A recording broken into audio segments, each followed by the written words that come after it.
Good morning. We're going to call our city council meeting to order. This is a regular city council meeting. This is Tuesday, November 14th, 2023, 9 a.m.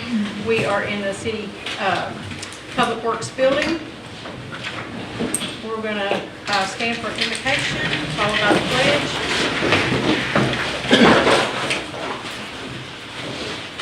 Father, we thank you for this day. We come to you in the name of your son Jesus, and we just ask you to be with us. We first want to give thanksgiving, Lord, to all your many blessings. Lord, all the things that you've done, Lord, we're so unthankful, many times unthankful, but we want you to know today that we desire your presence.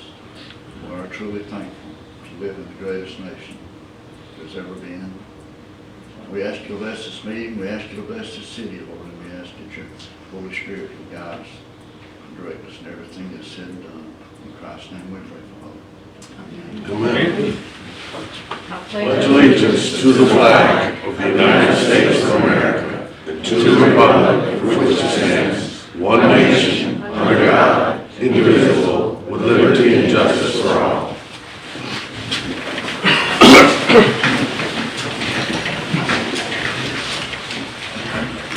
Candy, call the roll, please. Mayor Miller. Here. Mr. Smith. Here. Ms. Hamilton. Here. Mr. Lally. Here. Mr. Wolf. Here. Okay. We're moving on to our regular agenda items. The first item is our employee of the month for September and October.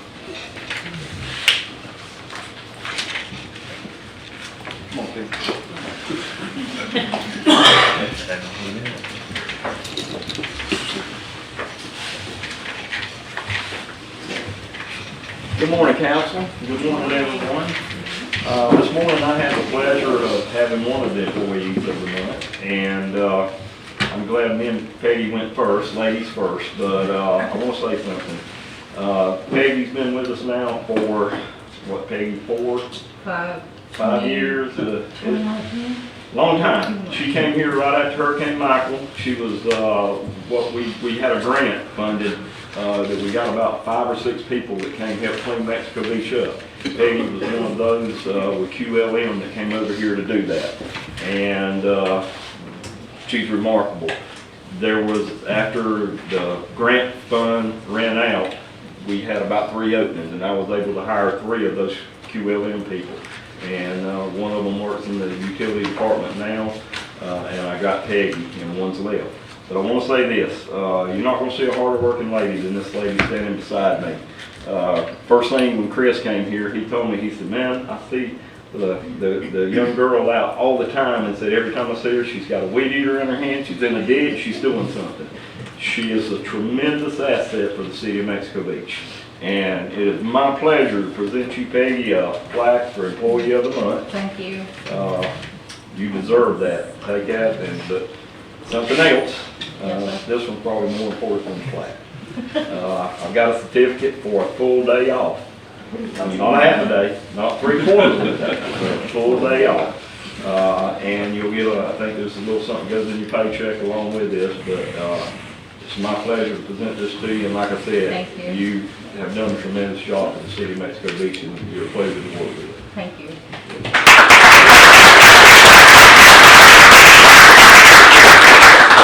the past few months, I've been giving out T-shirts for Employee of the Month. So here's your T-shirt. I hope you wear it with pride. Thank you, Mayor. I appreciate it. We Okay, appreciate you gotta all you say do. something now. I know you're not any words, you gotta say something. Thank you. It's been a very pleasure to work with the city of Mexico Beach, and I'm very grateful and very honored to call the city of Mexico Beach my family, and my home is where I work at. Thank you. Good job.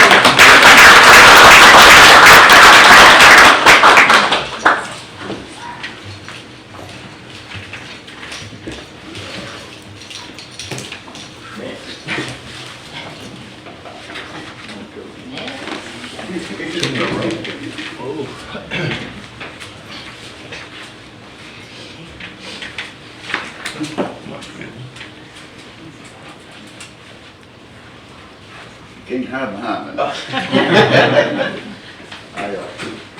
I too am truly blessed to have such a good department, and not just our department.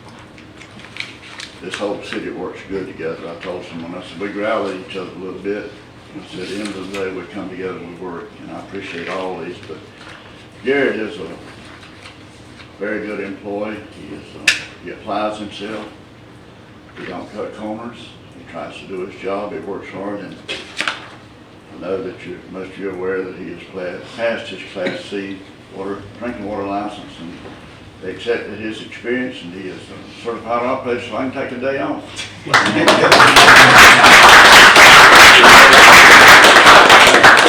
Thank you. We will accept yours. I just want to say thank you for helping me study to get that test out the way and, helping me pass it. That math was a big, was a big area, a great area that I need help with, and you helped me with it, Mr. Glenn, and I appreciate that. And Gary, I couldn't be an employee of the month when I have to give you this. Oh, that's what I'm talking about. Thank you. Congratulations. Yes, ma'am, I appreciate it. What's the say, Garrett? I think you need to not let it on come back in. Let's see.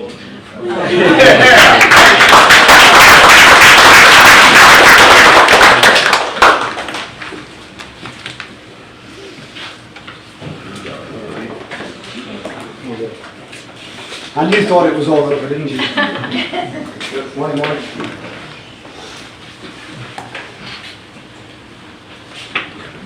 So again, you may have seen earlier this month, or in fact last month, that these two gentlemen were promoted from firefighter EMT to engineer EMT, which basically means now that they are solely responsible for the vehicles that we use on a daily basis to keep them fit and ready to go. And to do all of that, they had to go through numerous different courses. And again, just like Garrett did, finish up with the state test to be certified as driver operators. So it's with my pleasure that I thank both Engineer Gallagher and Engineer McGann for what they've done for me and for the city. They, like everybody else, will get a nice plaque to commemorate it. You have to put more rooms or build more walls in your houses for them. And that was yours, sir. And I'm going to keep these because I need a time off. And likewise, you get a day off. So that means I can leave then? That means I can go home. But I just, it's a big thank you from me for all the hard work that you guys have put in. And it's also a thank you from the city and from the citizens. So congratulations.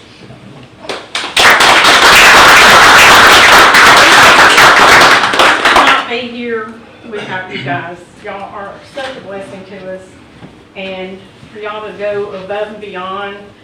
I got you a nice blanket. I thought that would make sure. Is it right side up? It is. That's really cool. So I hope y'all enjoy these throws. If you don't, your wife will. My daughter will. But She'll steal this as soon as I come home. that's what I do, so make it one, somebody steals it from me. But I appreciate y'all both Thank you. for going above and beyond for the city.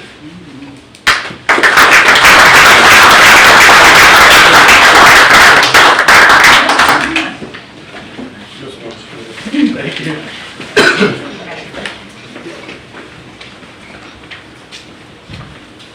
Okay, you can't beat that. How can you follow that and do any better? That's such a blessing then. Okay, as we continue on our regular agenda, Mark Garrison, KK Storm, he has emailed us and asked us to postpone this item until 11/28 meeting. I just need a motion to postpone this until 11/28. Make a motion that we postpone it to 11/28, meeting with God. Do I have a second? Second. Okay, Tammy call the roll.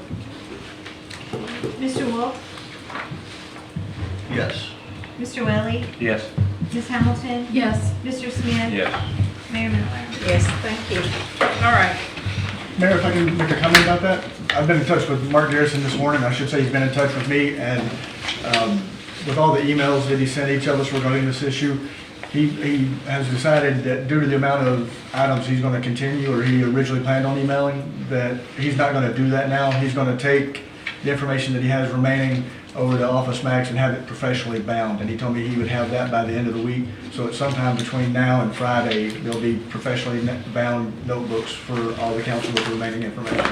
That would be very nice. And I'll let everybody know whenever those arrive at City Hall. Yeah, that'd make it a lot easier. Just print out So we this don't have to print off that 28-page email that came in at 2:17 in the morning? Yeah. Well, That's- my understanding is that the only information he's gonna have professionally bound is new information, and not the information he's already emailed out. Will we have Atkins here and the monitors, I mean, when that comes about, will we have? Yeah, Atkins was unavailable today, but I've spoke to him about coming to the next meeting. But with the amount of information, I mean, it may be a good idea at some point to, just workshop this issue and everybody talk about this and only this. It's a lot of information. We need to get the consultants in here, to sit down and talk. I'm like Ms. Hamlin, I'm sure was up at 2:17 this morning, but I got the email and I got a full day at 5, so I think that's a touch. But I just want people here to answer the questions besides that's what I want, like Atkins and the Russo, the monitors. Yes, sir. So let me ask this, guys. Shall we rescind our vote that we just voted for the 28th and put this into a workshop? Because this is an extensive amount of information. We do need adequate time to dig into that. That could make the meeting very, very long. So do we want to I think a rescind workshop that? would be a good idea because it's a volume of information and very important information. Okay, I'm so, not too sure we shouldn't have a workshop before that to even discuss what we should collect versus what he's given us. I mean, I see checks in here and everything else, but we have no copies of the checks. well, let's pull our meeting back to the rescinding of our previous elected vote to postpone until 11/28 and see if I can get a motion to pull this to a workshop instead. Are you ready? I'll make a motion that we have a workshop pertaining to this issue before we meet. Can I get a second? Second. All right. Tammy, call the roll. Okay. Mr. Wolf? Yes. Mr. Welly? Yes. Ms. Hamilton? Yes? Mr. Smith? Yes. Mayor Miller? Yes.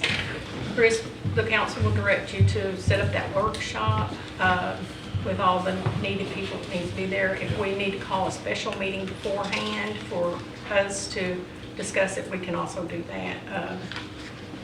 Do we want to direct a special meeting? Okay. I don't know what the point of the discussion would be until we meet with them. Okay. So workshop is I'd probably start there and then if we need to do it afterwards, but I don't know what the end goal is here. Yeah, I don't think meeting with them is gonna actually get a decision. I agree with Mr. Welly. It's good for us to meet with them, get their information. They've forced a lot of paperwork and emails on us, but we need to gather some information and come back at them. I mean, I don't know if we're right or wrong or have to pay them or not pay them. I'm not sure. Yeah, I think that's why we need the monitors and Atkins here. They did that. I mean, the Atkins and the monitors, that's what come about. It's just, to get paid for FEMA, you're gonna have to have them monitors.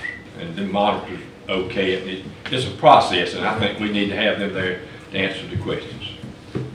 Chris? Yes, sir. I'll make sure. Okay, do y'all want to do this as a workshop or a special meeting? Because there is a little difference. I'm on a fact-finding mission, I think. I don't know what decision they're gonna want, and I don't think we'll be ready to make a decision based on that Workshop, workshop. and then, once the workshop has, Then we can decide how Then to we'll proceed, yeah. I put it on mean, the agenda. yeah. I don't know what our end goal is, that's why it's a little gray to me. what Can we're- we decide at the workshop if we want to have a special meeting and go from there? Yeah, a special meeting or just putting it on an agenda. Okay. Enough discussion? Everybody good? So we're gonna move forward with directing Chris to provide a workshop that will include Atkins and Rusco. Is that- Monitors, just, I Monitors. can't say them two names. Eisman Russo. Russo something, what was it? Eisman or something. Eisman and Russo. Yep. So, we'll do that. Okay, as we move forward, we're gonna, we have ordinance 819, public no second reading. Carly? Good morning. Good morning. This is the second reading for ordinance 819. And this item was recommended by the Planning and Zoning Board for approval with a few recommendations that we discussed at the last meeting. At the first reading for this ordinance, council asked that certified letters be sent. There is an error in your packet. We went back and forth a few times between 20 days and 15 days. The decision at the end of the meeting, when I rewatched it yesterday, was that council decided on 15 days prior to the date of the first public hearing. I have in your packet right now 20 days. I can revise that if that's still what council wishes. And then the second recommendation that council made at that first reading was that the applicants be responsible for certified letters. These revisions, as I mentioned, are in red. And then yesterday, you were forwarded additional information via email with one more recommendation that clarifies the, provides clarification for the applicant as well as for the expectations for the reviewers at the city. That just because the applicant gets their application in 30 days prior to a hearing, it does not necessarily mean that a hearing happens at the first available one. We want to be able to ensure that the city can prove that the application is complete and in compliance with our rules and regulations prior to it being scheduled for a hearing.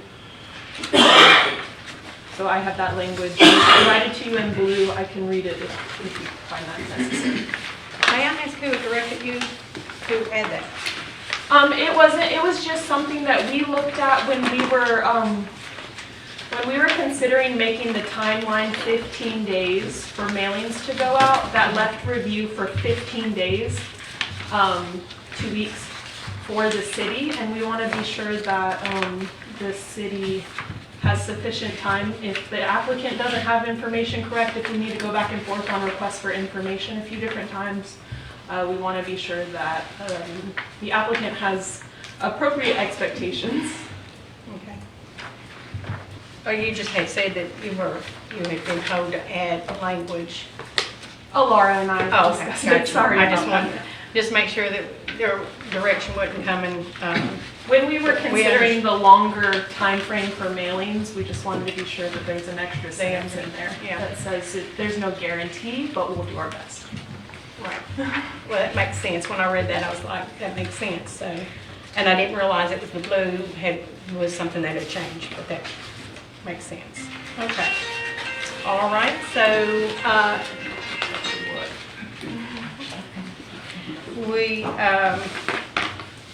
do I have a motion to read ordinance 819 by title only? Are we gonna stick with the 15 or 20 days? That's She what- said she's going to change it to the 20. I mean to the 15. And that's the reason we did it, because at a P&Z board meeting, we was counting the days or something, I think the 15 was. Yeah, the D1 is that where you're changing that, right? Yeah. It'd be, I don't know why the city refuses to have number pages, but it'd be nice to have numbers on the pages. okay. I know E, D1, E, and the next D1. Well, the E has to do with the hearing, the public hearing, Yes, not posting. that has to do with the sign. We changed that as well to 20 days. But no more than 30. Yes.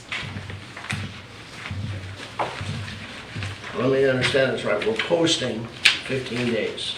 The sign will be up at least 20 days, or I'm sorry, at least 15 days prior to P&Z, but no more than 30 days. And the hearing, And the hearing after 20 days, no more than 30. after the hearing. I don't understand your question, I'm sorry. At least 20 days, but no more than 30 days prior to the first public hearing. Yes. Just want to confirm. Thank you. Any other questions or? Please. before we move to a reading? We'll have public comment after the reading. Thank you. Okay. So can I get a motion to read ordinance 819, public notice by title only? Make a motion, we read 819 by title only.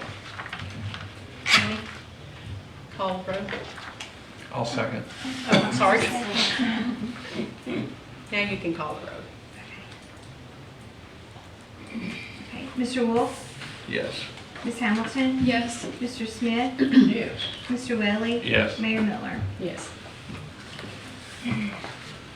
Ordinance 819, an ordinance of the City of Mexico Beach, Florida, amending the Land Development Code to modify Article 1, create Section 1.12.00, and modify Article 7 to establish a process for notification and hearing procedures, providing for codification, providing for severability, and providing for an effective date. Thank you. I'll open this up to public discussion. You come up, sir. You need to state. You had to come to the podium, state your name and your street, or your address. Kirk Werfel, 103 South 30th Street, primary resident. Understand we just discussed dates and everything. What is the applicant applying for? What is the hearing on? Don't understand what this is achieving. This is an ordinance to give notice when there are public meetings for variances and other types of changes throughout the city that go to planning and zoning and then come to the council. It's the public notice that we give out. It will include putting our notice out on the property. It will also include sending letters out to different residents that are adjacent to the property. So maybe subdividing a lot? 300, yeah. Because that's exactly what's happening right next to me. And I got a letter from a legal office in Port St. Joe. And it's like, okay, I understand what you're doing.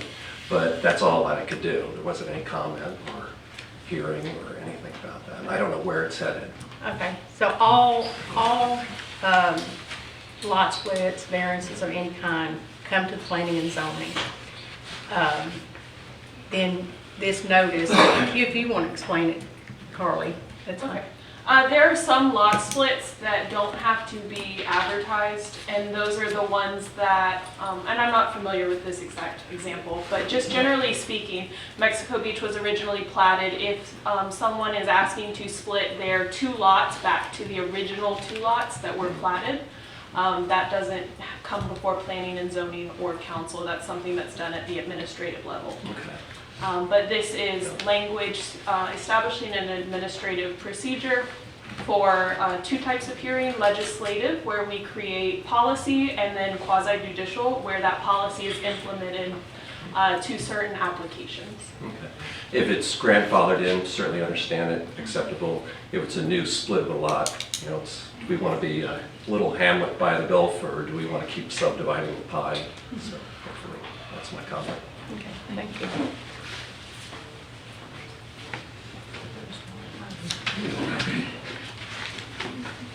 Any other public discussion? Okay. Thank you, Carly, for closing the public discussion. Move the discussion to the table. Any discussion on this ordinance? Okay. Do I have a motion to approve or deny or table this? I'll make a motion to approve ordinance 819. I'll second. Tammy, call the roll. Can I have some clarification, just so I make sure that I'm capturing it correctly?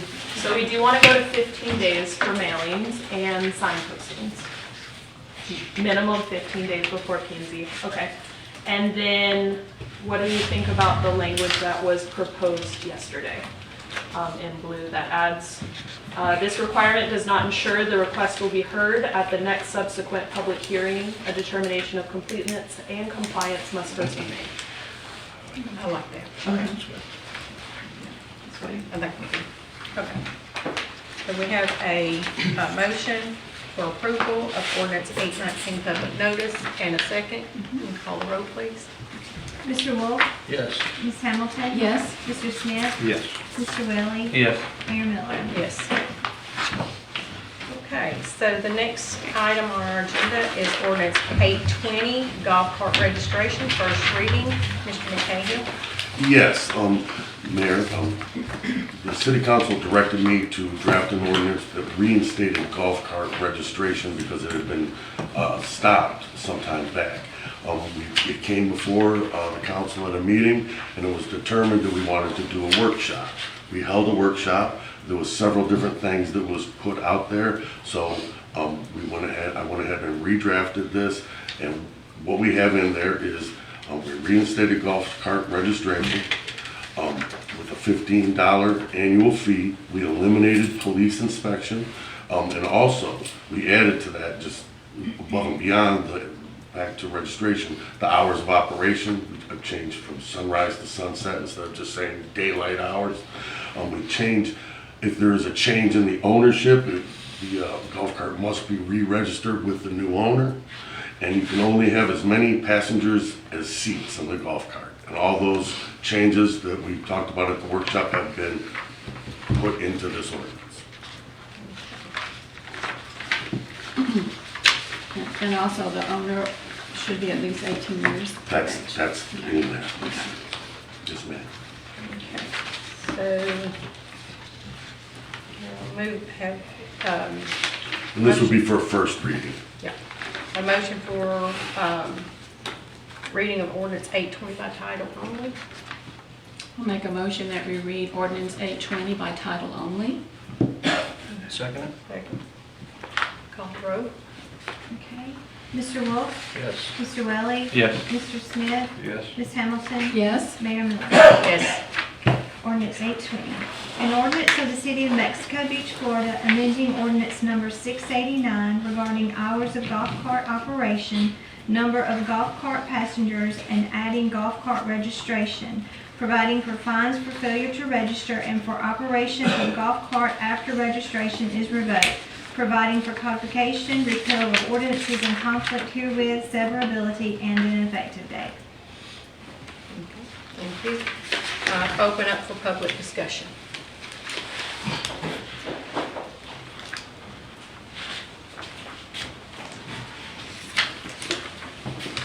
Michael Paul, 215 Simcoe. I brought this up the last time. According to the ordinance now, it says all golf carts. It doesn't say anything about street legal, which has already been registered, licensed, and supposedly insured. Are y'all going to just say all golf carts, or are you going to make it exempt for a street legal vehicle? Street legal vehicle would be covered under the state. I mean, we don't have any power to Well, legislate against. but when you say all golf carts, They're not golf that carts. says all golf carts. Those are, Yeah, they're considered low-speed vehicles. Those are considered low-speed vehicles, not golf carts, which is Okay. registered by the which are state. registered by the state. That's what you're assuming. That's a good Now, question.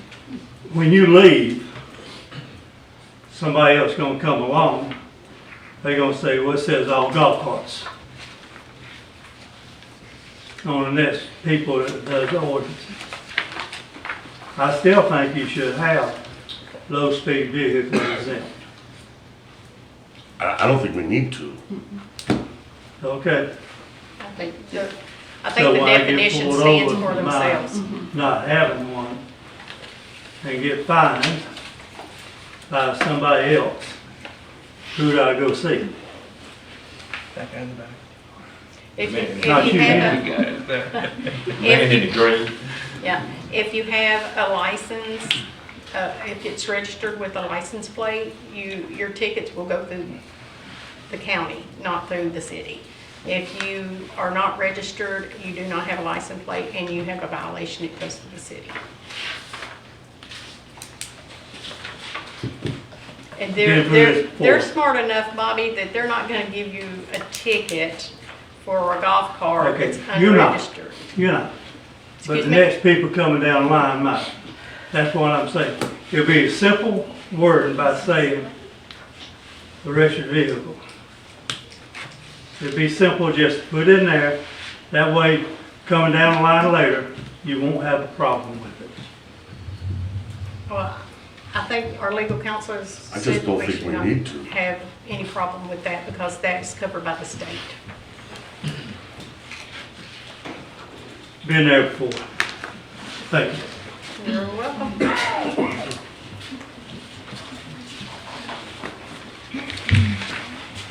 Lisa Logan, Maryland Boulevard. This question is purely for my own clarification. I don't own a golf cart. I don't know anything about golf carts except there's a problem. So there's golf carts, there's street legal golf carts, and there's low-speed vehicles, how do you differentiate between a golf cart, plain old golf cart, and a street legal golf cart? One will have a license plate issued by the state of Florida on the back of it, the golf cart won't. Okay, so it looks like a golf cart, it runs like a golf cart, but it's got a license plate on it. Correct. And lights, Well, turn signals.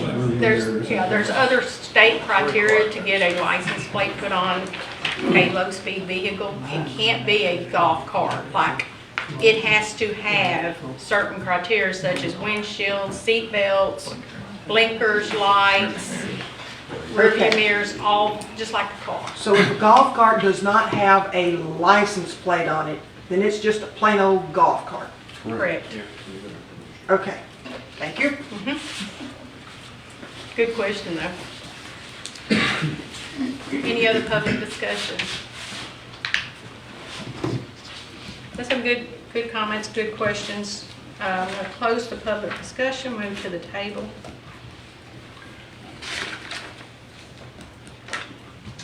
Any discussion? Okay. The only thing I got is on the section 70.05,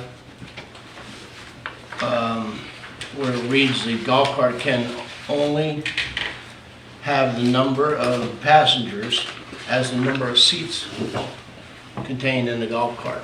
If you have seat belts in the front and none in the back, does that still apply?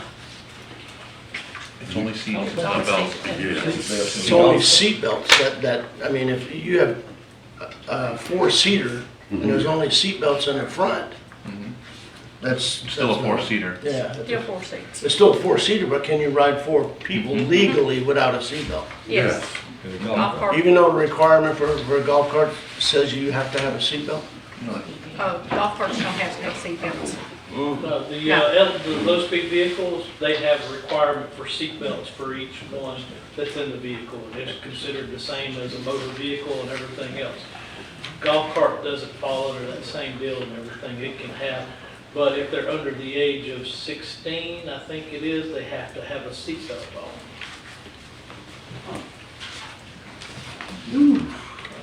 On golf carts?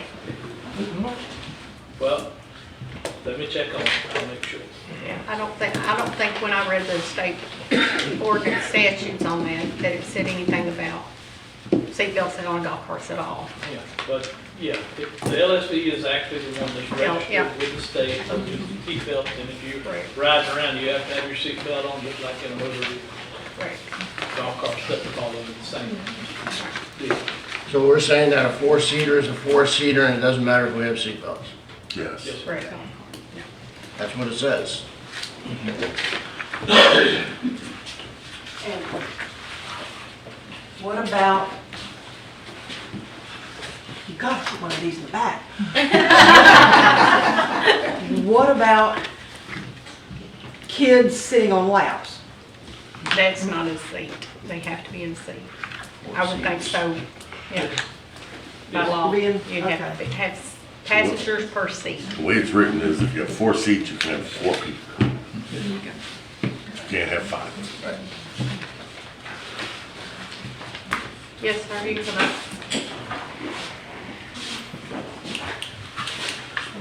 I reopened public discussion, sorry. That's Well, it okay. seemed like it did, That's so okay, that's that's fine. Larry Henderson, 203 7th Street. I guess, my question, since we brought up about golf carts, registered golf carts, low-speed vehicles. I assume you have to, for a low-speed registered, vehicle, you have to have a driver's license. Does that apply to operating a golf cart on the streets? With the new statutes and stuff that came in October, a person has to be 15 with a learner's permit, but city ordinance says you have to be 16 with a driver's license to operate a golf cart inside city limits. The reason for the question is a lot of golf carts, particularly tourist season, they're obviously, not. Okay. And I thought that might have been a distinction for the golf cart. Okay, thank you. You're welcome. All right, so before I close the public discussion a second time, anyone else want to talk about golf carts? Okay, we'll close that and go back to the table. Anything, Linda? I have nothing else on golf carts. I'm with Linda. Gary, you're I'm with with Linda? Linda. Okay. Mr. Section 5, line 3, you have an equal sign that needs to be deleted, that's all I have. Say that one more time. Section 5, line 3, there's an equal sign that just needs to be removed. Relettered. Relettered. Oh, okay. That's all I saw. Oh, I see. We'll fix that typo. Okay, so, thank you for the discussion. We move to our next ordinance. Is ordinance 821, amend appropriations for funds for general fund, first reading. And this is Mr. Hubbard. The Mayor and Council, Florida Statute 166.241 gives municipalities the ability to amend our previous year, fiscal year's budgets. And so what these four ordinances, because I only did one agenda abstract for all four, because they're the same thing. But this will allow us to amend our budget to make sure that our fiscal year 2022, 2023 budget is balanced. Now this balances the funds, it doesn't balance each individual line item. With the accounting company that we just hired, they obviously haven't balanced fiscal year 22 yet. They'll start on fiscal year 23 as soon as they're done with 22, but this will balance the funds, which is what the state requires.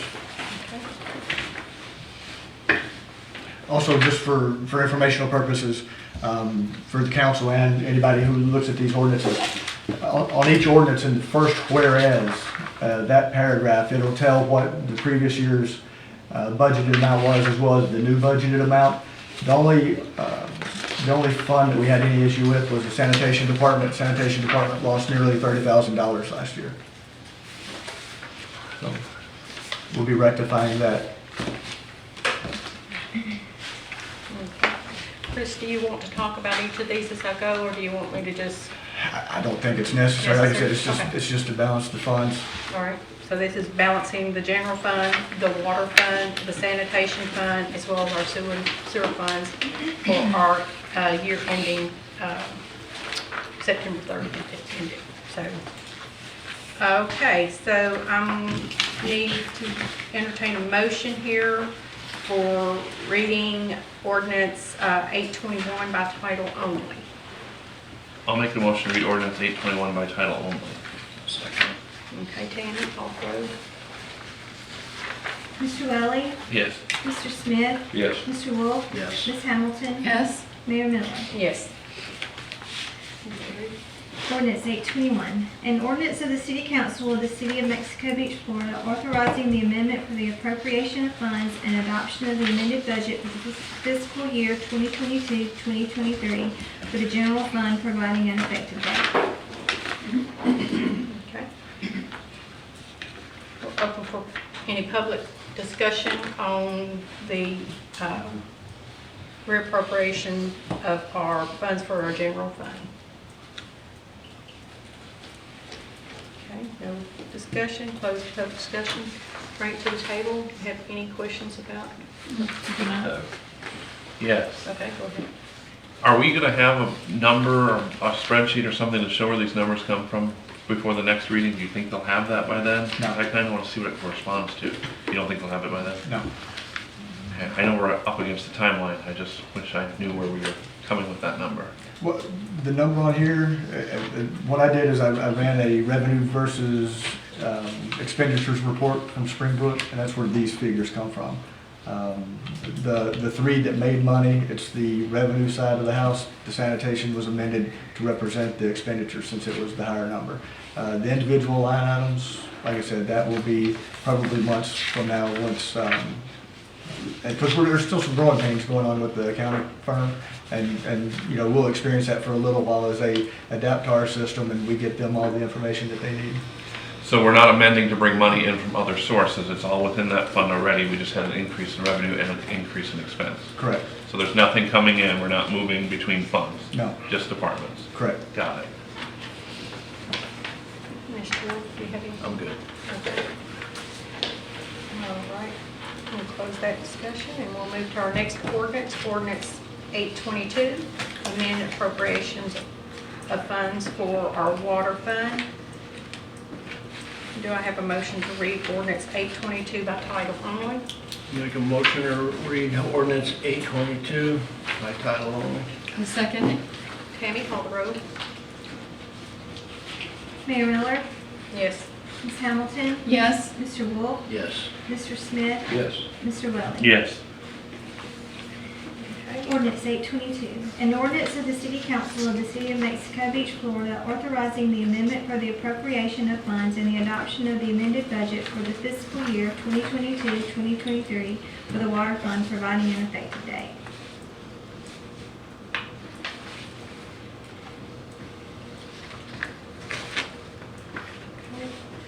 Open to the public discussion. Are these first readings or second? These are First. first readings. Mhm. I'm sorry? First First. readings. Amended for the first reading. Why did y'all vote? We didn't vote. We voted to read them. Voted to I'm read them. sorry. That's fine. Not here. It's okay. Okay, closing public discussion. Any discussion at the table? No. All right, ordinance 823, amendment appropriations of funds for the sanitation fund, first reading. Do I have a motion to read ordinance 823 by title only? I'll make a motion to read ordinance 823 by title only. I'll second it. Ordinance 823, an ordinance of the City Council of the City of Mexico Beach, Florida. Oh, we didn't vote. I'm sorry. Back up. Can we have a vote? Mr. Wolf, Yes. Ms. Hamilton, Yes. Mr. Smith, Yes. Mr. Welling, Yes. Mayor Miller. Yes. Okay.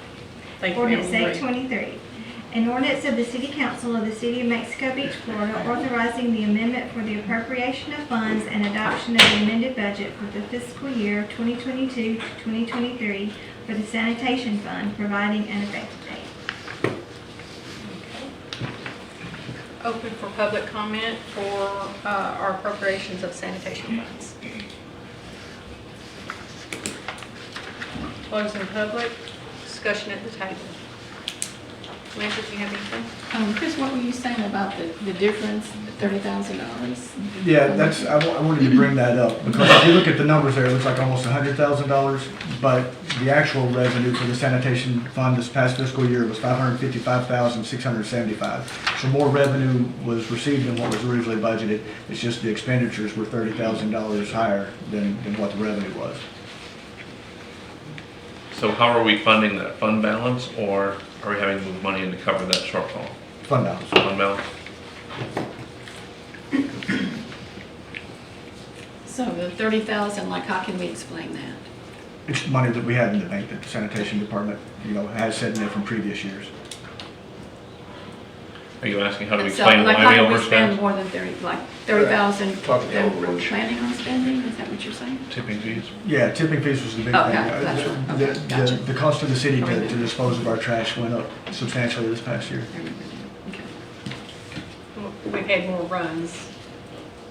More runs, more More trash, trash. and more expense, related to that. The price went up in addition to the increased number of runs and weight. Remember early on in the budget, we talked about going locally versus That explains Long. it. Mhm. and saving that labor time going there. Same number of users, more trash. And that's why we don't have an increase in revenue. do you think the 10% increase is gonna help us next year to offset that?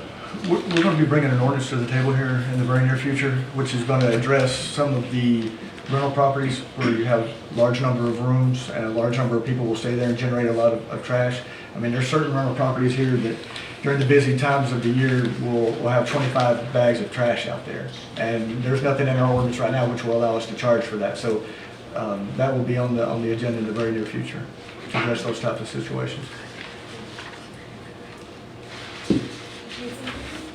Do you have anything? No. Okay. Okay, no. Move along. Move along. Jerry said we can move along. Move along. We'll close that discussion. We're gonna move to, The only thing that I should, but then Tom and them doing sanitation during the July the 4th and these holidays and they have to work on the weekends.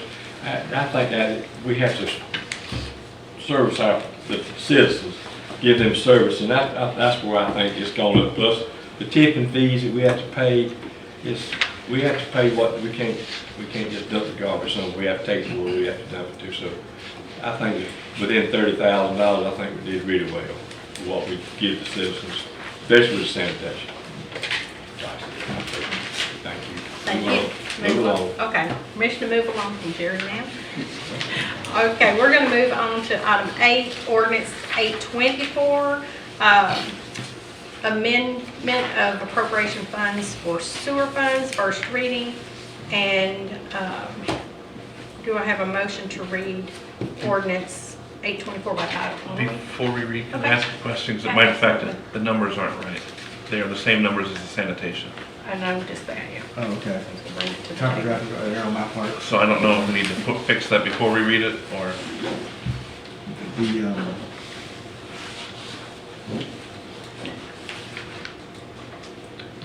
It's the sewer, there's Yeah, sewer. sanitation. the correct number would be, as far as, $1,186,585. the old one? The old one I don't have, but we'll have that amended before the next Okay. meeting. I didn't know if we needed to have that fixed before we read it, so. Good, I was gonna just talk about it, but I didn't know, didn't think about it being read, so Read the numbers. we're not voting on anything, so. Make a motion to read ordinance 824 by title only. Second. All right, Tammy call the roll. Mr. Wolf? Yes. Mayor Miller? Yes. Ms. Hamilton? Yes. Mr. Welly? Yes. Mr. Smith? Yes. You may read.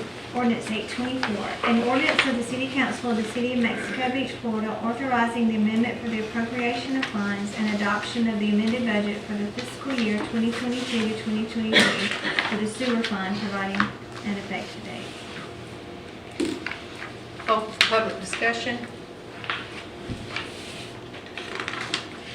No public discussion, no closed public discussion, move to the table. Any other discussion on the sewer fund? Linda?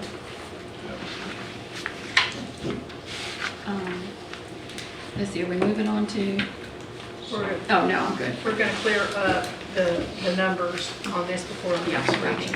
I'm okay. You good? Mr. Wolf? You good anything? Okay, so we'll close this. We'll move on to item 9.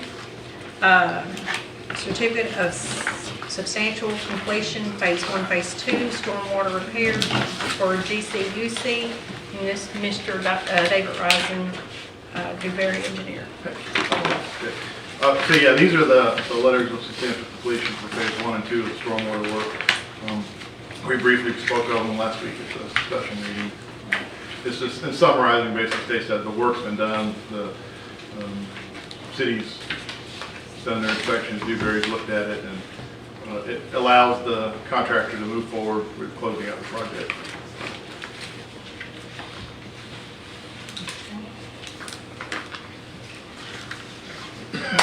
We still have the $49,000 in retainage money also that will not be released because of this. We'll hold on to that until they submit their final pay request.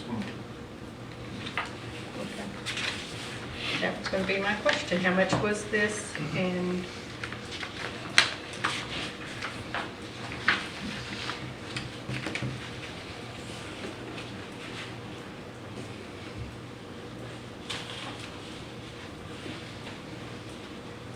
so So this isn't any monetary amount, we already paid the $450, and this is Covers just, both phases of the project. Basically said they've done all the work, they're substantially complete with the work. and then we hold the 49 until Dewberry and everybody's done all their due Yeah, diligence. they'll submit for the final retainage, and if there's something that comes up, I mean, that's obviously not a substantial nature, and we can have the contractor address that.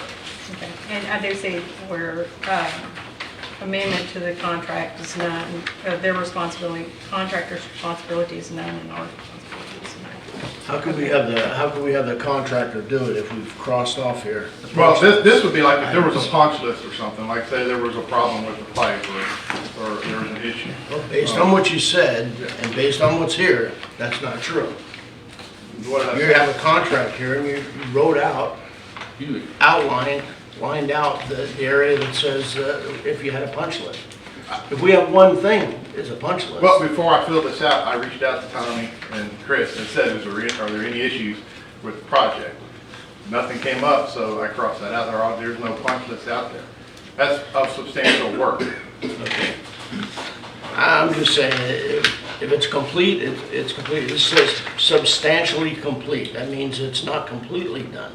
So if one little thing comes up, based on that coming out of that line, we're not gonna get it done.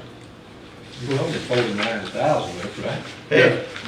But they are substantially complete. Yeah. They're just not completely complete. Correct. So why don't we just leave that open and not line it out?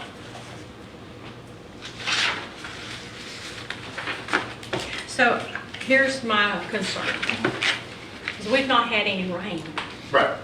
And we don't know how that's going to do when we have these 5 inches that we're suspecting it's going to come in the next few days. That would probably do a telltale sign of those.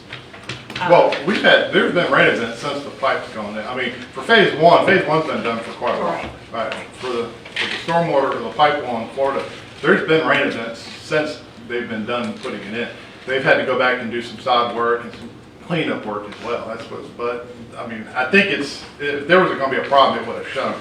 And there is a warranty period too on this work. So if something comes up and we get 5 inches of rain and, something breaks or, they're all obligated to come back and correct that. So I have a question about phase 1. And I've had this question since day 1. I never seen anyone shooting a grade for those ditches to get water to flow in a direction. And there are still places where that water is standing, it's not moving, if we have substantial rain. So why was there not a grade shot? Because that kind of goes back to the discussion Mr. Wolf and I had at the last meeting. We didn't have ground survey when this project started, so there was nothing to gauge it by. But however, on these ditches, most of the time you have an upstream driveway culvert and a downstream driveway culvert, and basically you're meeting, those are your control points. So as long as you meet upstream and downstream, it should flow. All right, this is Charles Mayor. I asked Mr. Baber about if there were grade line shot for those, and he told me there was, and that he had a map for that. We had some on 15th Street. There was an issue that we ran into 5th Street all the way to 386. We were trying to figure out the best way to solve the problem. Contractor went out with his surveyor and he shot some grades for that. So, and the city does have that. So we just did it on the one street, so it wasn't that he told me a tale, he just didn't tell me the whole thing. Right. Okay. As needed, as they had, I think they might have shot some grades going back from 5th Street all the way out to the bridge on 15th Street as well, just to kind of see which way the water breaks. They did shoot grades. They had I called it a blinky thing, but and I know that everywhere after it rained that I went to, and I would call it, what was his name? Adam? Man did the work. It was anyway. He would come back and fix them after it was more than one time that he did come back, and every one of them that I have checked, it's so hard for some of these places to get to a stormwater drain. We below it, and water can't run up here. So that might be some circumstances in the city that Dexter. But they did shoot great. So, let me move it to the public discussion. You may have any questions about our stormwater repairs, GCUC. All right, I'll close public discussion, we'll move back to the table. So, I do have concerns, about it being inspected, scoped in some way to make sure it really flows. Did you say last meeting that a 36-inch pipe could not be scoped? No, the topic was brought up about pulling the mandrel through the 36-inch pipe, and it's not you don't really mandrel a 36-inch pipe. But that wasn't for clogging issues, that was for more or less the pipe roundness. As far as you can lamp it, we can go down and put a lamp on it. You put a spotlight down here and a mirror on one end, and if you can see the light on the other end, it's basically clear. Or in rain events, if it's flowing, it's clear. I think our details. It seems like there's been some problems on 5th Street. It has been a while since we've had rain, but when we did have rain, 5th Street did flood. I did notice yesterday, and I did take a picture, there is a sinkhole hole on 5th Street in Florida. It's near the fire hydrant, so I wonder why that would be. Are you aware of that, Tommy? I have a picture if you need it. There's a sinkhole on 5th in Florida near the fire hydrant. I have a picture if you need it. Well, and that could be unrelated to stormwater. That could be some other new issue that's popped up. Mm-hmm. We'll take a look at it, that's for sure. And If it's something that was created through them, they will fix it. Okay. And then the other concern I have too, I feel like we still need confirmation of a lien waiver on this contract, that, y'all have paid everybody that needs to be paid, that the city is not gonna come back to haunt the city. So we need confirmation of that, written confirmation of that. And that's something Chris can, and before he releases the retainage, Chris could, we can follow up with them and have them sign a lien. Any questions? Mr. I only a question, and David, I'm not giving you a hard time here, I'm just saying, if this is what we're signing off on, you guys didn't cross this off for no reason, you crossed it off for a reason. I'm okay with the punch list of items to be completed and corrected is attached to this certificate. We're not giving you a punch list, I'm okay with that line coming out. But the second line says, this list may not be all-inclusive, and failure to include any items on such list does not alter the responsibility of the contract to complete all work in accordance with the contract. So it says that you're going to do it. I want to hear that. I think that should be on there. If you look down, there's another line, the certificate does not constitute acceptance of work not in accordance with the contract documents, nor is a release of the contractor's obligation to complete the work in accordance with the contract. Okay, but they also, so we're at 50-50 then. One says it, one doesn't. I agree with you. It should say it. I think it does, right there. You're the lawyer. If you're okay with it, I guess the mayor can sign it. I'm good. Yeah. Good enough. Okay. All right, so, thank you, David. Any other discussion at the table before I move for a motion? I'll move for a motion to approve, deny, or table the certificate of substantial completion, phase 1 and phase 2, stormwater repair. I would do them two separate, two phases, Okay. two separate ones. We can do that. All right. I would make a motion to approve the certificate of substantial completion for phase 1. Okay. Do I have a second for a motion to approve phase 1? Second. Tammy, call the roll, please. Mr. Wolf? Yes. Mayor Miller? Yes. Ms. Hamilton? No. Mr. Welly? Yes. Mr. Smith? Yes. Okay. I move for a motion to approve, deny, or table phase 2 stormwater repair for the SCU substantial completion certificate. I'll make a motion to approve the certificate of substantial completion for phase 2. Second. Tammy, call the roll. Mr. Smith? Yes. Mr. Welly? Yes. Ms. Hamilton? No. Mayor Miller? No. Mr. Wolf?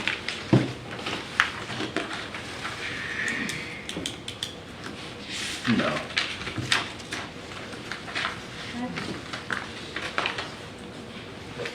What does that mean? So we have an approval for phase one to be substantially completed, but phase two, we'll have to bring back. What do they need? I mean, can we clarify what was needed? So I think we need, here's mine, and then I'll let Mr. Wolf. I think that we need to be sure that we have good drainage on this before we move forward. Linda, do you? I agree with the same, and I still want proof that it's scoped in some kind of way. And I'm also needing confirmation of the lien waiver, and I want you to check out the pothole and what's going on in Fifth Street. I'd like to see a good rain before we confirm those things. Well, we'll check out the pothole, but that's unrelated to this project. So, anything, Jared? I just, yeah, my issue is just with that second sentence. I'll adjust that for you. I'll take that. That'll be okay? I'm sorry. All right, we'll bring that back to the table. Okay. Moving to item 10, disaster. Can we re-vote on that if he's gonna agree to change it? I can We resubmit can, it. hang on, we can do this, we can rescind our vote there, if it's council, Make a make a motion motion to rescind it, and then we can say with conditions, approve with conditions. I need some parliamentary help. So being we made the motion and it failed, it's in time for a re-motion to approve with conditions. Because we didn't deny it, we just didn't approve it. Correct. Okay. Yeah, we have to actually pull it back in completely. Do I have any motion? Does anyone, I'll entertain a motion to rescind our previous vote to deny the substantial completion of phase 2 stormwater. But we don't have to rescind it because we didn't deny it. It just didn't pass the approval. It wasn't approved. Correct. So I'd make a motion to approve the phase 2 substantial completion with conditions. A second. Will you state the conditions? The removal of the second paragraph scratched there.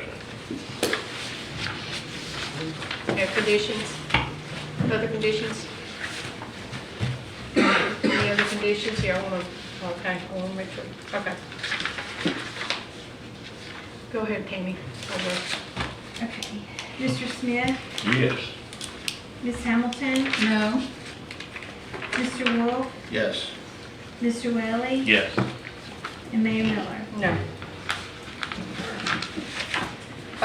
Moving on to our item 10, disaster management contract with Atkins Realis. Mr. Hubbard. Mayor and council, at the October 24th meeting, the city picked Atkins Realis to be the city's disaster management coordinator. This contract that they had submitted, we just formalized that agreement.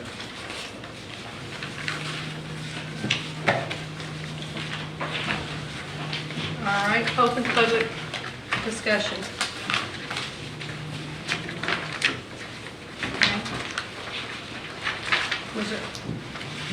We'll close public discussion. Move discussion to the table. Ms. Hamilton. I have no further discussion. Just a good pick. Okay. In light of the Kaiser Kane information, do we have to approve this today, or can I wait till after that workshop? Can they wait till after that workshop? I would like to hear some responses to some of the questions that have been raised. I think the contract We need to get it expires this renewed. month. yeah. My That's all I question. Were there any changes in this contract from our last contract with them? It looked the same to me, but I thought there could be one line that I missed or something. So I just want to make sure there's nothing that I missed. Okay. All right, Mr. Wolf. You're good? Okay. So we're going to entertain a motion for deny approval or table for the disaster management contract with Atkins Realis. I'll make a motion that we approve Atkins Realist contract for disaster management services. I'll second it. Tammy, call the roll. Ms. Hamilton? Yes? Mr. Welly? No. Mr. Smith? Yes. Mr. Wolf? Yes. Mayor Miller. Yes. All right. Item 11, building service contract, PPCI. Mayor and council, at the October 24th meeting, the council voted to select EPCI as our building services contractor. Their contract will formalize that agreement as well. Okay. Public, open to the public.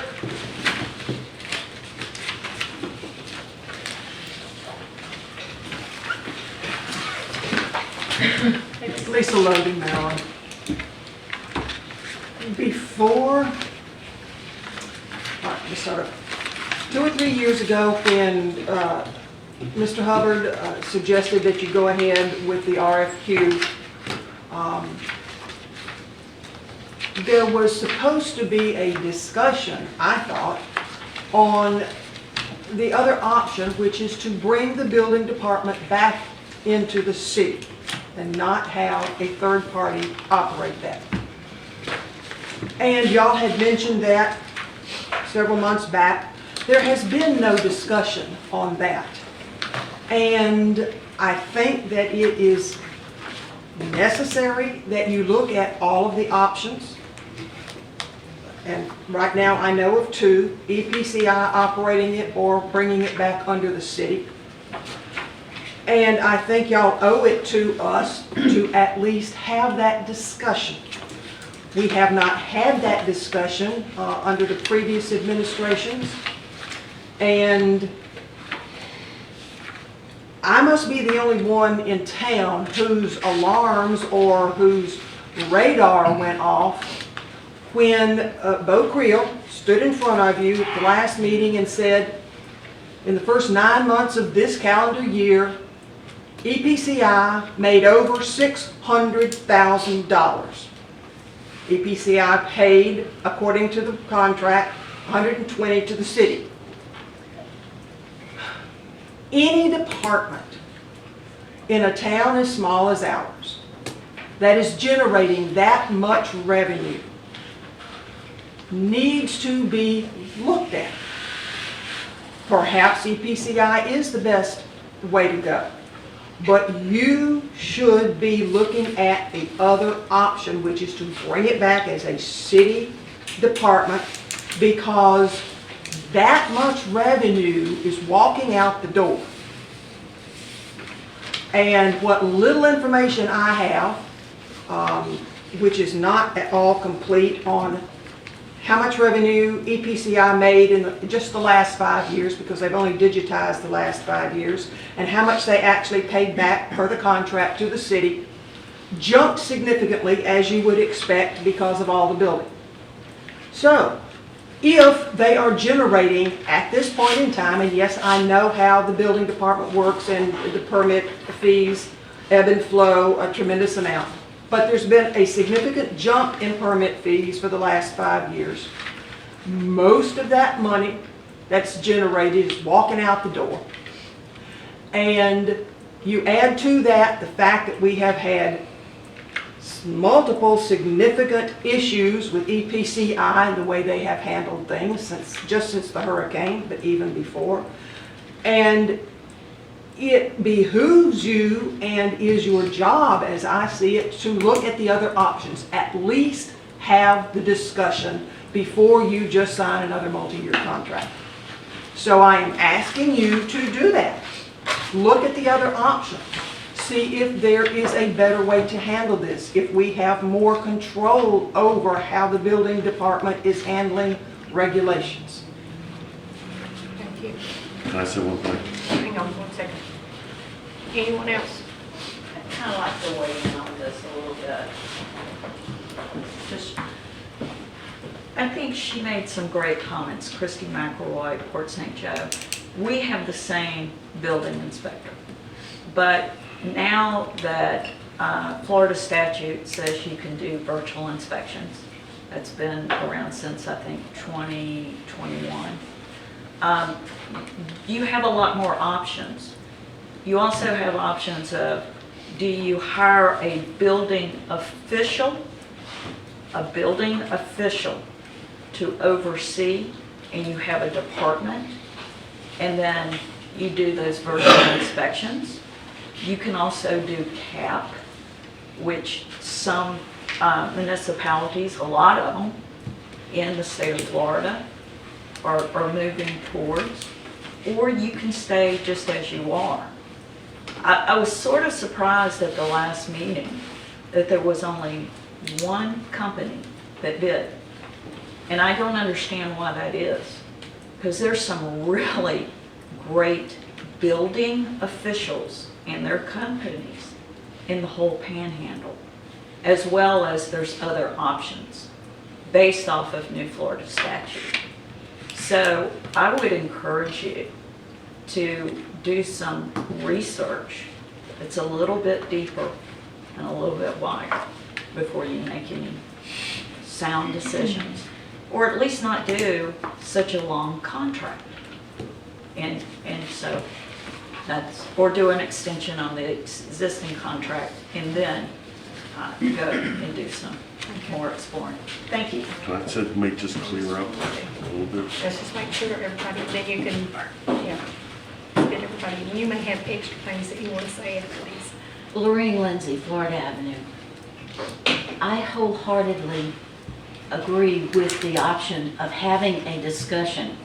We have had such significant issues over the last couple of years in terms of building inspections and things that have been built not according to code, and then we get to the end and we say, oh, well, we feel so bad for you, so we're going to let you have a variance. Well, you know, it's time that we stop that. And with the amount of things that have already been approved to be built over the next couple of years, we're going to have a huge amount of building going on. And I tend to agree that we need to have a discussion about whether we're going to do this internally and keep it and have some control over this process, better control, so that we don't have to constantly say to people, oh, well, you built inside the setbacks, and we're going to let you do it because we don't want you to have to tear the house down. Well, I'm sorry, but, you know, it's time for us to move on from that. We've got a lot that's going to be built over the next couple of years, and we really need to look at that.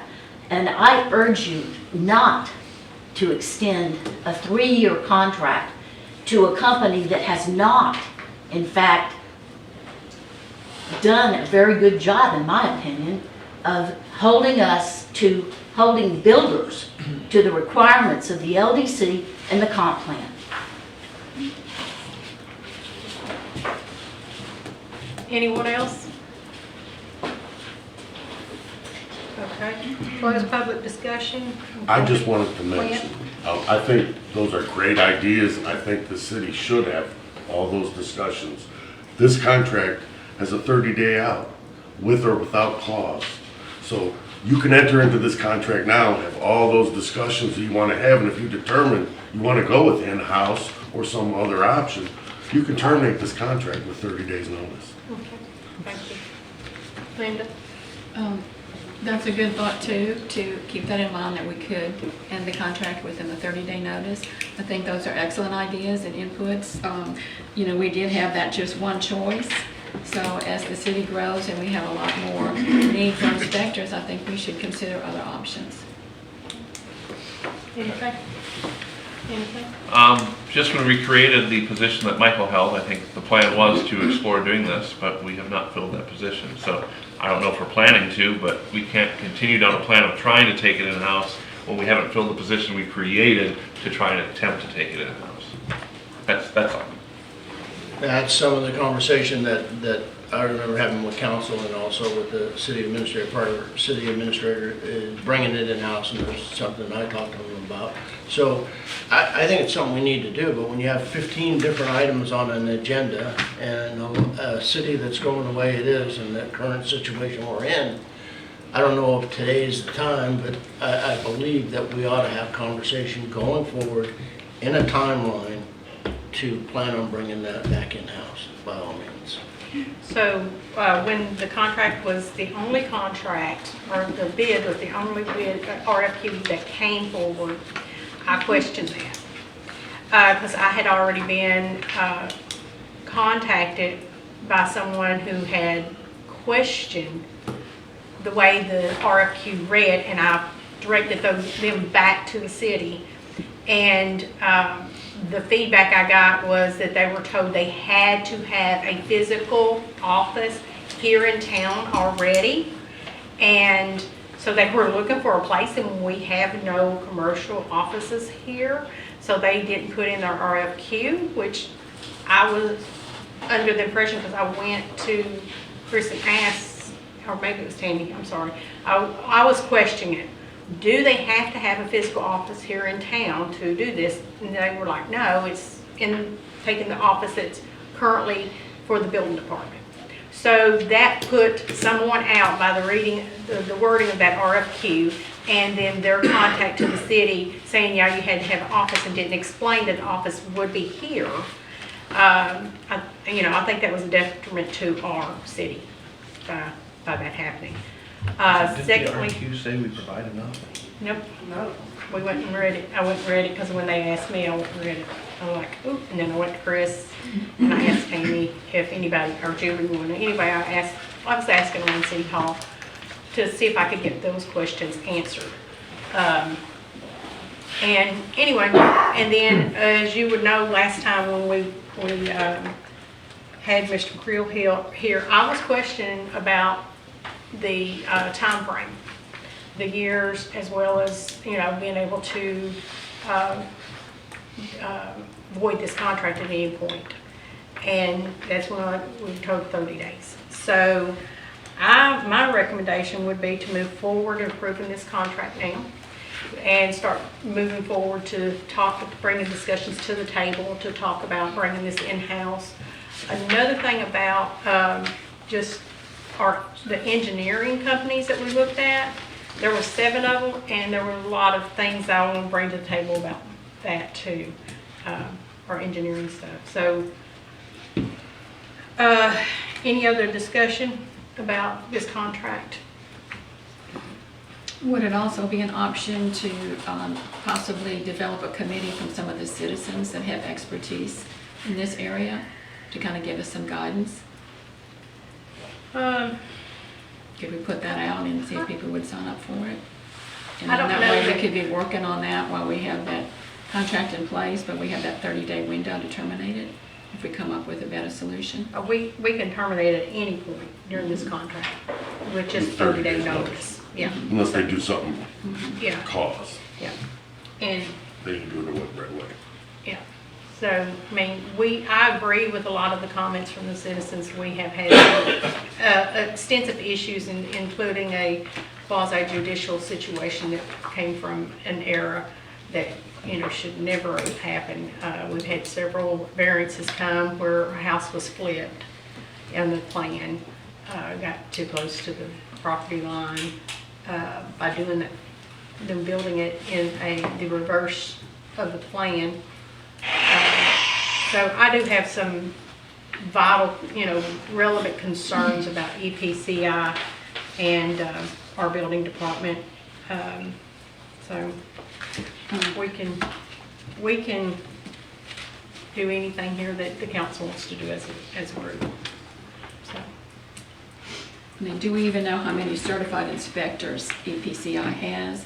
Do they plan on hiring more people as the building need goes up? Have they promised anything in that direction? Not that I'm aware And of. do we know how We have many one in-house, certified Greg. inspectors they actually have? Yeah, Greg comes in, I know he inspects, and then I think there's a Willie that does it part-time. So, and Willie is a teacher in Port St. Joe. Is he a certified inspector? Yes, ma'am, I'm sure he is, or he would be doing inspections. I agree with Mr. Welly. We have talked about this prior to our becoming members of the council. And, his idea of putting Michael in there, we had those discussions when he's council and I was not, and I was a citizen. I did not personally see where a planner was leading to a building department, because there's a big difference in a building department and a planner. So I don't think that planner slash assistant Development administrator. Services Coordinator wasn't a planner. At the time, it was, he came in as a planner, and he was good as a planner. I looked at some of his portfolio, and he's a good planner. So, any other discussion? One other thing too, can we possibly include a penalty clause if the inspections are not done correctly or in a timely manner? There's nothing that specifies that. I think you could just terminate the contract if you do, for cause, if he's making a mistake. Something else to think about. I mean, the suggestion was a suggestion, which is a good suggestion, is to extend their current contract by however many days. And instead of getting into another contract, just do an extension. And us moving forward, trying to make the change of bring the building department in-house. I think we run out. I think we had a 3-year, and then we had a 2-year, then we had a 1-year, and I think this is run out. All the extensions on that contract are out. Extensions is out, days and all, so. But we need for right now, we need a building department, right? All those ideas are great, and they should be And looked this into. doesn't expire until December, so. Well, and you may have some time. I think we do approval, how we approve it, and we approve it at the table, and we have a 30-day out if we want out. Yeah. But we need to do some work. Yeah, we do, Yeah. agree. Okay, so I'm gonna entertain a motion for approval to deny or table of the building service contract for EPCI. I make a motion to approve the EPCI contract for building services. I'll second. Okay, Tammy Holbrook. Okay. Mr. Smith? Yes. Mr. Welly? Yes. Mr. Wolf? Yes. Ms. Hamilton? Yes. Mayor Miller? Yes. Okay.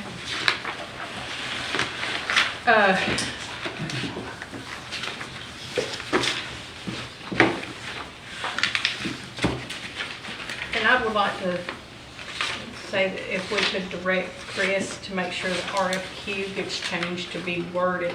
So if we ever have to use that RFQ again, it's already worded that is an in-house office.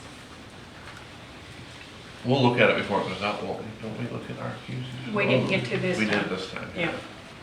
None of the RFQs, they all went out without our knowledge. I mean, we had been working to get those out. But I want to direct Chris to make sure that RFQ gets updated, This is an exhibit. just in case we ever have to use it again. Okay. Chris, council would like to direct you to make sure that RFQ notes that it's in-house office, should we ever have to use it again. Thank you. Okay, our next item on the agenda is item number 12. This is the accounting firm letter of engagement / contract. This is Carr, Riggs, and Ingram. Mr. Hubbard. Mayor and Council, at October 24th meeting, the City Council selected Carr, Riggs, and Ingram to be the city's accounting firm of record. They have forwarded their engagement letter to formalize the contract. As I mentioned earlier, they've already started doing some work for us, so they're on the job. This will just formalize everything. Okay. Open public comment. This is for the accounting firm. Okay. Close public comment, discussion at the table. Linda? I have no discussion. Mr. Smith? Let's get it done. Okay. All right, so, so I'll entertain a motion for approval, denial, or table. I'll make a motion to approve the accounting firm letter of engagement with Carr, Riggs, and Ingram. A second. Pam, call roll. Okay, Mr. Wolf? Yes. Ms. Hamilton? Yes. Mr. Smith? Yes. Mr. Welly? Yes. Mayor Miller? Yes. Thank you. Okay, so item 13 is transfer of law enforcement education funds to Bay County DCJO. Mr. Okay, Mayor and Council, our contract with Bay County Sheriff's Office requires it, or it doesn't require, I should say, stipulates that we turn over all law enforcement education funds to the Sheriff's Office when they're contracted. Right now, we have $5,372.11 in law enforcement education funds. And what this would do is just allow us to cut the check and transfer that funding to Bay County Sheriff's Office.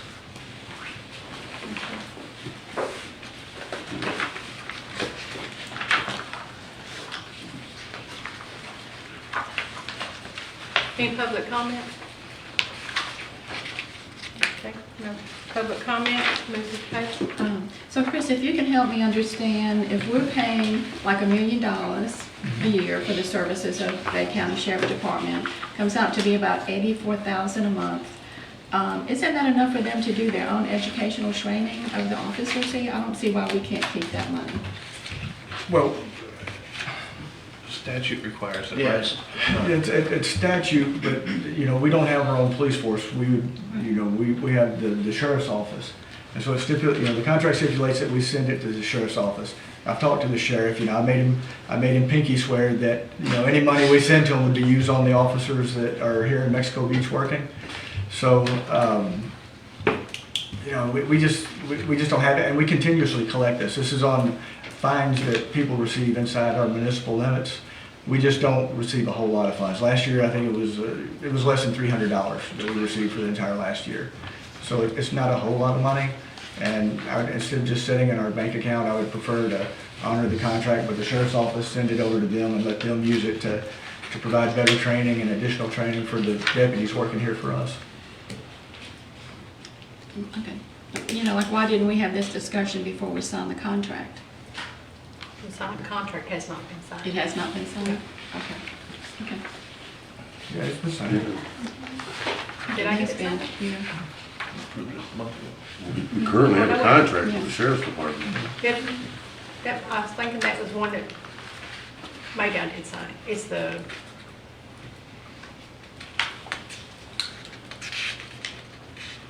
As far as I know. did I get it signed? Okay. I thought, there was one that, it was the engagement letter. That's the one I didn't get signed because I had a question about it and you got that figured and then we got for the firm. Okay. Just want to make sure everything gets signed.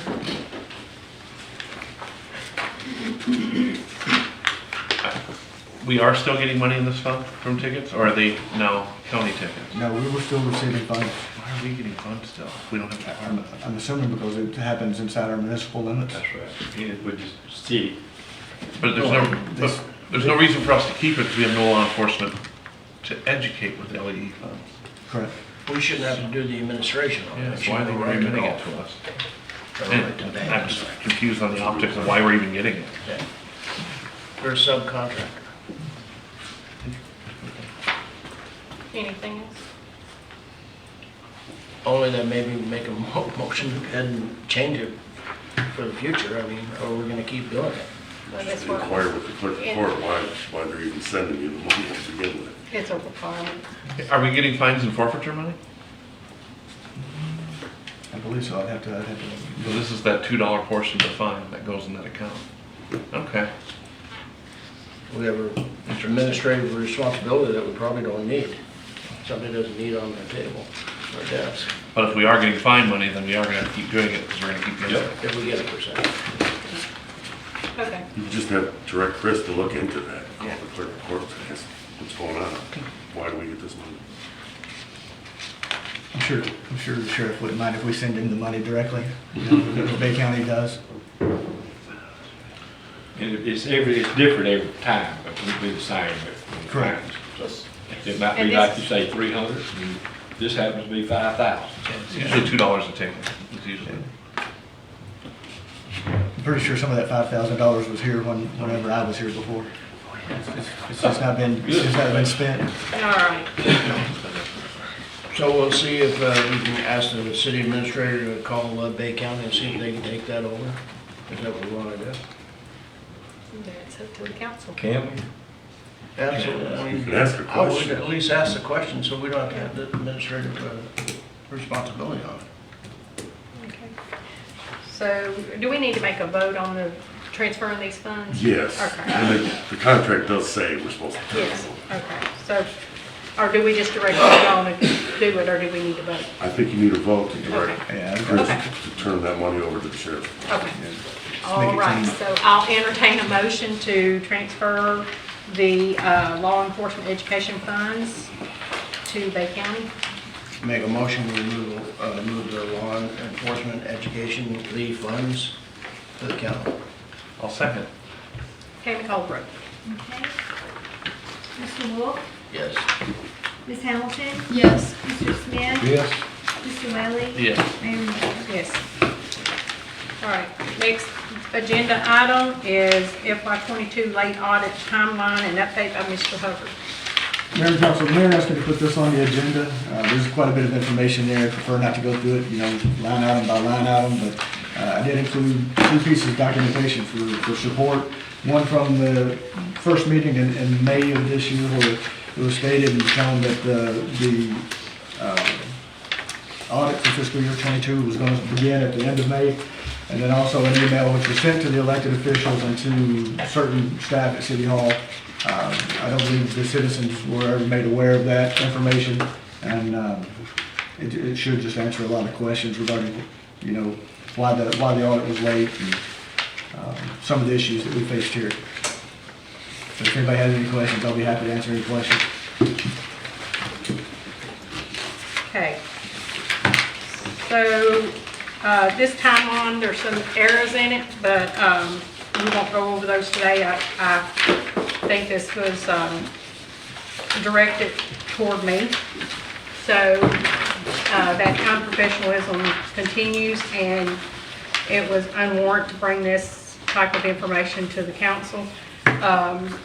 So you have the documentation. If anybody has any questions about the timeline, errors, I'll be glad to speak with you about them. I look forward to it. Yeah, go ahead. The red and blue. The Red is done, blue is done. No, red, where it says, you can see where it says review, that means that it's completed. Where it's blue and you see the word progress, that means we're still working on that item. Okay, you've made a lot of progress then. Okay. Okay. I was just wondering which was right, which was Staff submitted. Staff has really been working hard on Good. this. So, yeah, very good. I think we ought to bring that up to them. They have put in extra work. All the clerks. Yes, they have. So,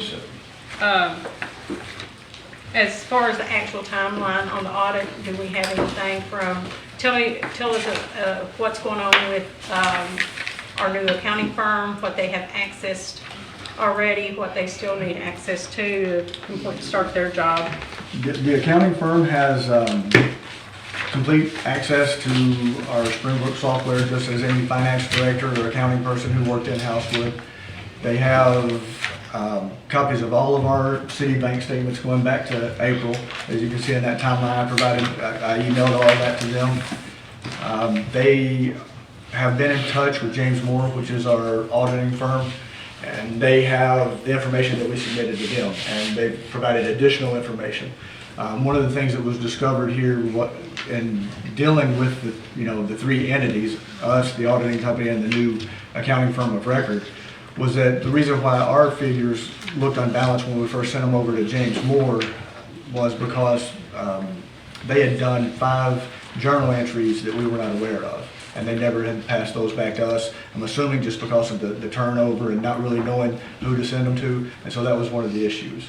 There was one mistake, which was there was a debit instead of a credit, but other than that, like I said, it was not anything that we were responsible for, other than the fact we had the turnover, which didn't allow them to send everything here so that we could input the journal entries into our system. So moving forward, Carberry's and Amazon are going to be provided a template to where they can provide us the journal entries, and that template will allow us to upload our journal entries directly into Springbrook without us doing much work. It'll make it easier and also less prone to mistakes. And there was earlier I mentioned there's some growing pains dealing with Carberry's and Ingram. Whenever they began working on the journal entries for fiscal year '22, they had utilized account numbers that we don't utilize. And so, you know, I would prefer not to have to redo our entire chart of accounts. And so they're working on making sure that their account numbers match the account numbers that we use. But other than that, we're moving forward, and, you know, it should move pretty rapidly at this point. I do have an email from them with, I believe, 5 items that they want to talk to me about, and that conversation will probably take place tomorrow. Question, you said that they're sending you information for the journal entries, but they do have access to the software to provide those journal entries themselves? Yes, ma'am. So why would you go through a second Because you'll have a person? finding, you'll have a finding for excessive journal entries if they do them. You'll have to have somebody in-house do them, or else there'll be another finding in your report. Well, and they're not trained on Springbrook, so they don't really want to get in there other than to look around right now. They don't want to get in there and make inputs or change things. And that was one of the reasons why she asked us if it was possible for us to do a template, which would make things easier. I got scolded in 2015, that's why I remember that part. That's when the other firm was in here with you? Yeah, so it was before we hired the other firm. So Car Rigs was here, and then they had a finding for significant journal entries when they have to do it. But when they submit them, then they're not significant entries. It's accountants. Okay, so what's the difference in Debbie, our chief financial officer, doing those entries versus she was a contract? and It's this is another a way. contract. Yeah, it's another way, different contract. Oh, you're right. Car Rigs isn't our auditor, so it shouldn't be a Correct. problem. Sorry, my brain was going in. They were the auditor and the accountant. Right. I think it's more of a software issue. They're just not familiar with the software. Disregard everything I said. I was talking on it. So. I'll talk to Rich. Okay. So, anything else? No, ma'am. Okay, did you have anything on item 15, Carl? Carl Reed? Yeah. I'm going through your blue ones, and I'll give you some comments on how to fix them. I'm writing them down. Okay. So you can give it a Yeah, appreciate it. Okay, Carl Riggs and Ingram PLC. Yeah, Mayor and Council, just to keep Car Rigs and Ingram on track, make sure they don't get sidetracked on anything other than what they should be working on. I'm just asking for the council to designate me as the point of contact for Car Rigs and Ingrams for any kind of direction or instructions for their day-to-day operations and what they should be working on for the city. And it would make everything cleaner and make it easier, and everybody knows, you know, what chain of command to follow. Okay, so I did, when we met, Chris and I met with Rich, the representative, I did ask them to put me on all emails. So I don't see that there's a problem. I'm not giving anybody direction. I just want to be on all emails related to our finances. There's no complaint about that. Okay. I just want to make sure that they know where the direction comes from. Well, So you won't be answering any I emails? won't be answering any emails. I just want, yeah, to be aware of what's going on. And I would also like y'all to direct Chris that if there's anything that's said that's not gone through an email that's done on the telephone or whatever, that when I come in and ask what's going on, what can you fill me in on the city instead of getting told there's nothing going on, I'd like to have a update about things if he's meeting someone or talking to someone or there's changes going to go about in our city that could get asked about. So. What does she want to you tell me? I know what she just said. What do you Same say? thing that he should be giving all of us, not just one of us. It's updates about the city.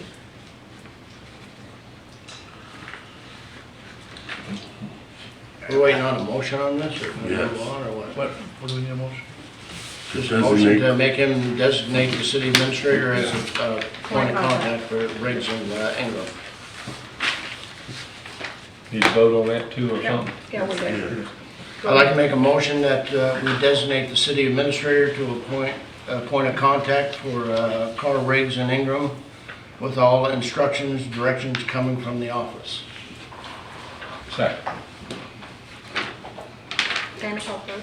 Did we have a discussion on that? Did we, Right, as a city we would just- council, did we get to discuss that? Yeah, you can Okay, put because, your input you know, before we go one to a person is your motion. point of contact. You know, nobody is promised tomorrow. Is that a safe thing to just have one person consider the point of contact? I mean, We just never know what can happen to anybody, and why can't we have two people as the point of contact, and that second person be the mayor? We don't know what can happen tomorrow to any of us, and then we don't have that person. Well, I understand. You know, and- So that's just a thought I have. I think it should be two people for the point of contact. I think if, you know, I don't plan on dying tonight, but. Well, none of us do. But, you know, things happen, and, you know, I think the mayor would be the second point of contact person. You have a motion and a second. Well, we took that off the table because we need to, she didn't have opportunity for discussion.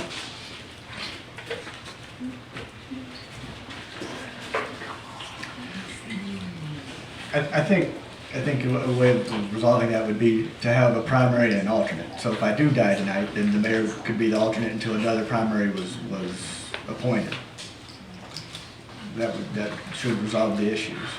But they would know, you know, I would be the primary, you know, and they shouldn't take directions or instructions from anybody else, including the alternate, unless something happened to me. I personally think that gives one person too much power. I think we need two people. That's my thought. Agreed, when that one person is gone, then the other person has the power. So, do we want to give the power to the mayor is the question over our auditors, or our, excuse me, our accounting firm. All right, can I, okay. As presiding officer, I'm gonna pull this back in. I'm getting a lot of feedback from the audience, and I'm gonna pull this back in real quick.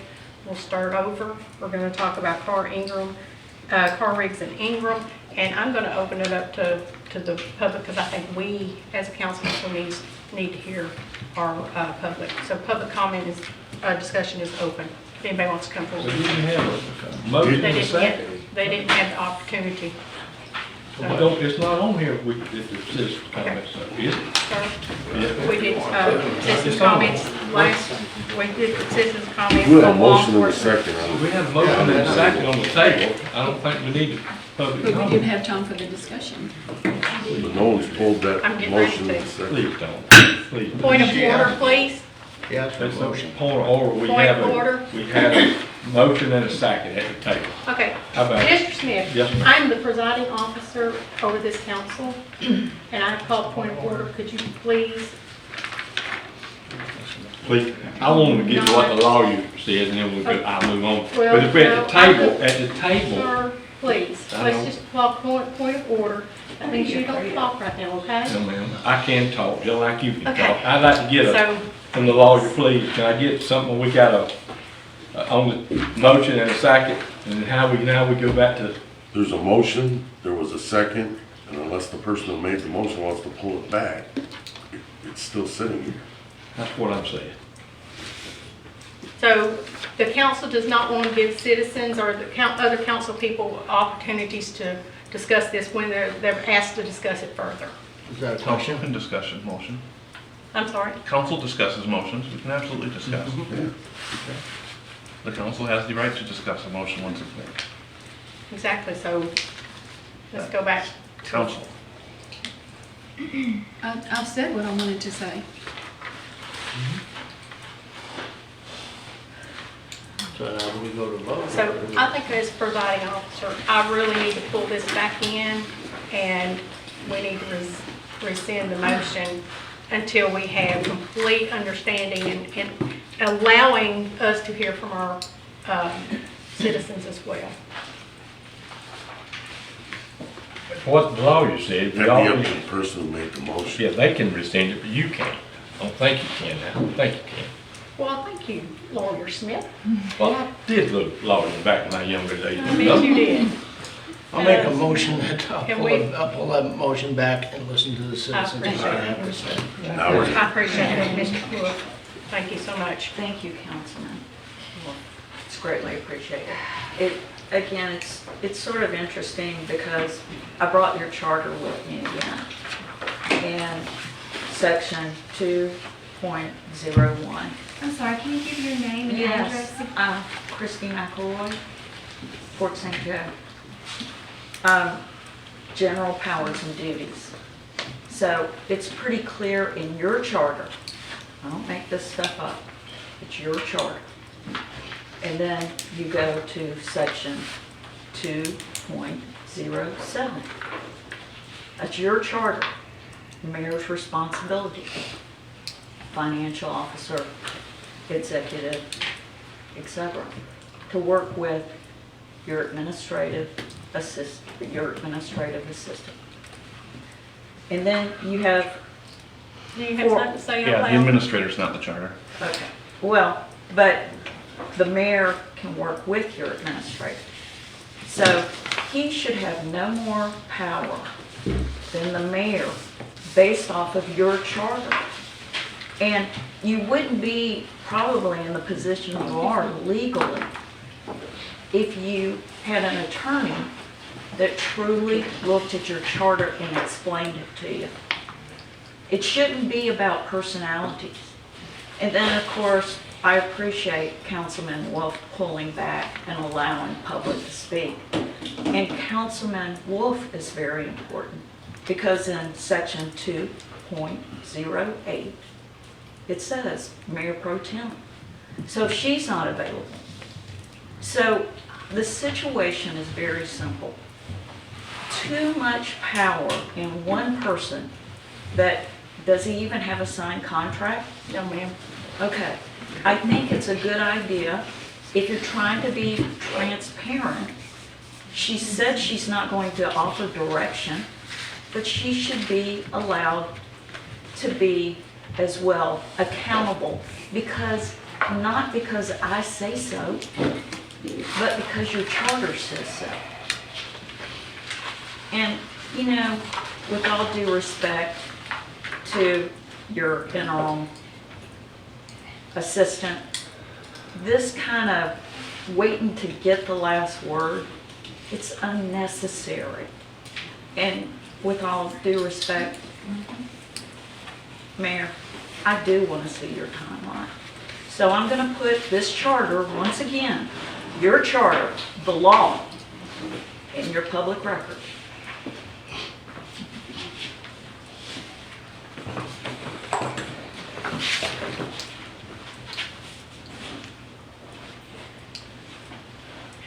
I'm Want gonna your whole be 3 brief. minutes, don't you? No, I'm not gonna need 3. Steve Cox, 225 Charles Corner.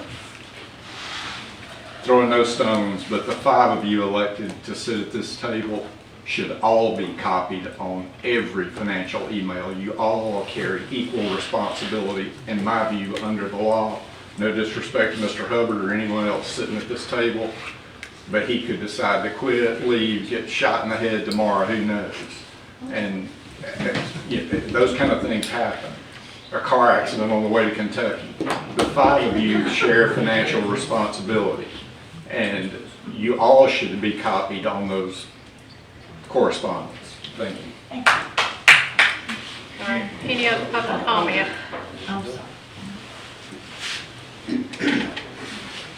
Can I say something, Mayor? Hang on. Any other public comment? All right, if you're not a council person, now you can have a public comment. I just want the citizens and everybody to know who this is. I mean, this isn't about power. Believe me, I don't want the power. Whenever I was here before, I didn't do anything with finance. Okay? I wouldn't do anything with finance now if it wasn't absolutely necessary. My concern is making sure that our accounting company stays on track so we're not wasting taxpayer dollars running off and investigating conspiracy theories. All right? Because that's what happened with the previous finance person. So the one that was only here for 2 months, spent more time investigating Al Cathy and Cathy's Ace Hardware, which her being in Kentucky, I don't know how or why she picked that one person and that one business. My goal is to make sure that not happen. I'm looking out for the best interest of the citizens and making sure money's not wasted. That's all this is about. Our accounting firm needs to know where the direction comes from, and that it's legitimate concerns with the city, a legitimate job that they need to be working on. Not investigating things from 5 years ago based on conspiracy theories and conjecture. That's it. Okay, so I'll address Mr. Hubbard's comment. Ms. Lucas, at the direction of my request, since I could not see an invoice, that I was looking at a number, I asked her, can you see any invoices? She picked an invoice, and it was a Cathy Hardware invoice. That's how that happened. She didn't go in there investigating. She wasn't doing anything out of the ordinary. From my request, Can you see invoices? She pulled up an invoice, she could see it. And that's what she told me. Yes, I can see it, and that particular number is for this particular thing. End of conversation.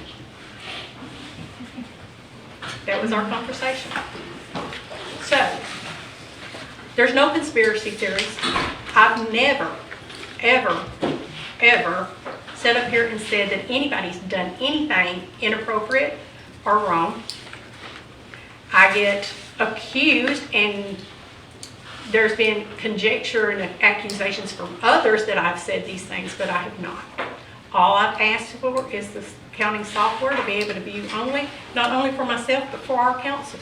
I didn't that day that I asked for it on August 28th to Doug Baber and Debbie.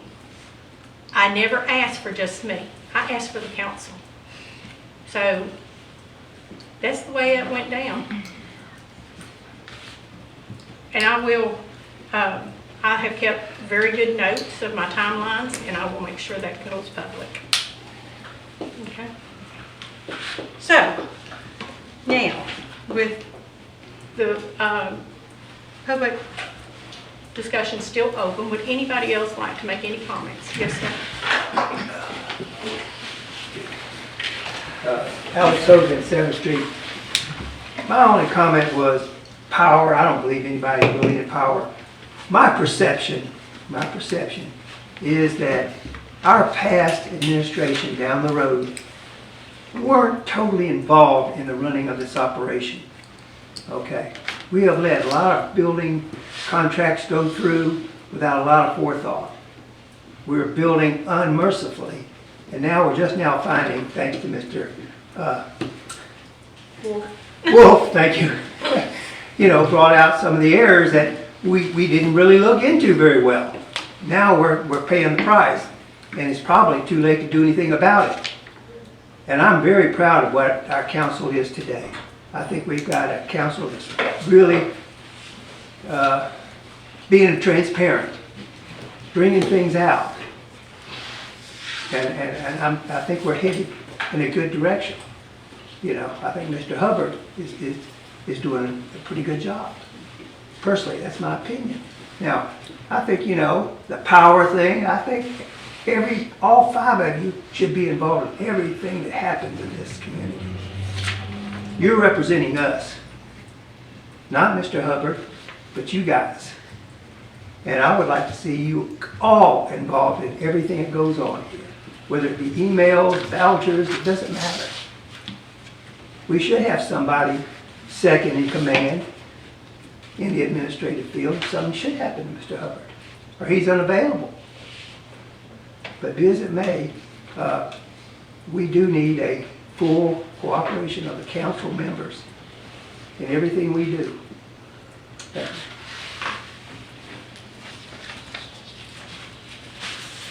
Any other public comment? Okay, we'll close public comment.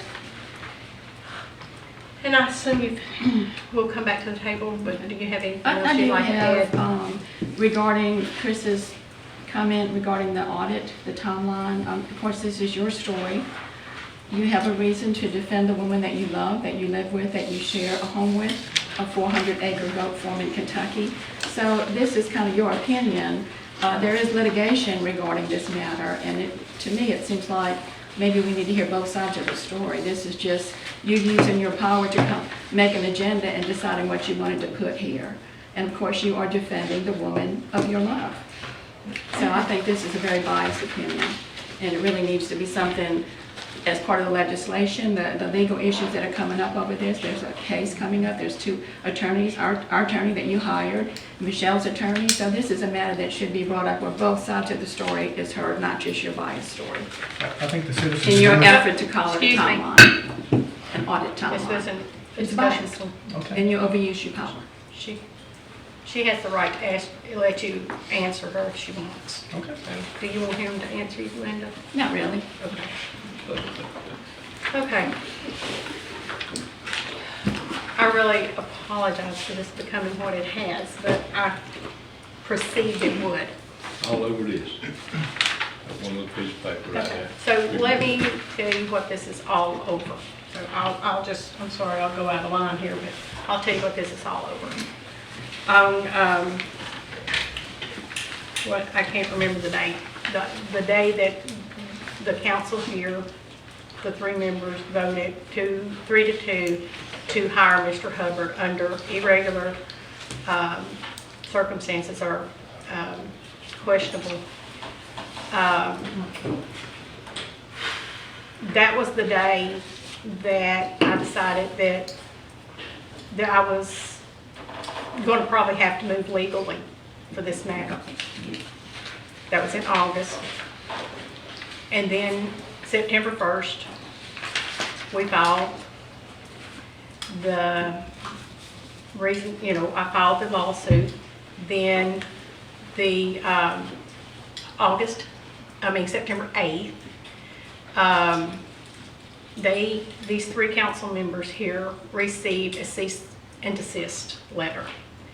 If they had ceased and desist and we had went back to running our city the way our charter says, we would not be here today. I would have dropped that lawsuit. Now, do you have anything to say out loud, Mr. Wolf? My fault. I would advise not to say anything. Okay. This is civil, we shouldn't say anything. That's why we're in We gotta be careful here. You have a cease and desist order and it has not ceased and desist. That's why you still have a lawsuit. And I feel like that is why Mr. Hubbard keeps coming to the table with unprofessional attacks on me and keeps asking me multiple times in the city hall to withdraw my lawsuit. He has asked me multiple times. Have you not, Mr. Hubbard? Have you asked me several times? I told you that your lawsuit was crazy, it's tearing the city apart. Have you asked me several times to withdraw the lawsuit? Not that I can remember. But I mean, You I'll say it. never looked at me and said, I'll say it, but you you need should to withdraw your drop the lawsuit. okay, so you have multiple times asked me to withdraw this lawsuit. Man, I don't remember every So conversation. I really feel like sometimes this has become to the point of harassment. And so, and you can advise your client there, sir. I would advise. Okay, so I'm going to advise right now that we probably adjourn this meeting for the day. Do I get a motion to adjourn? I'll make a motion to adjourn the meeting. Do I get a second?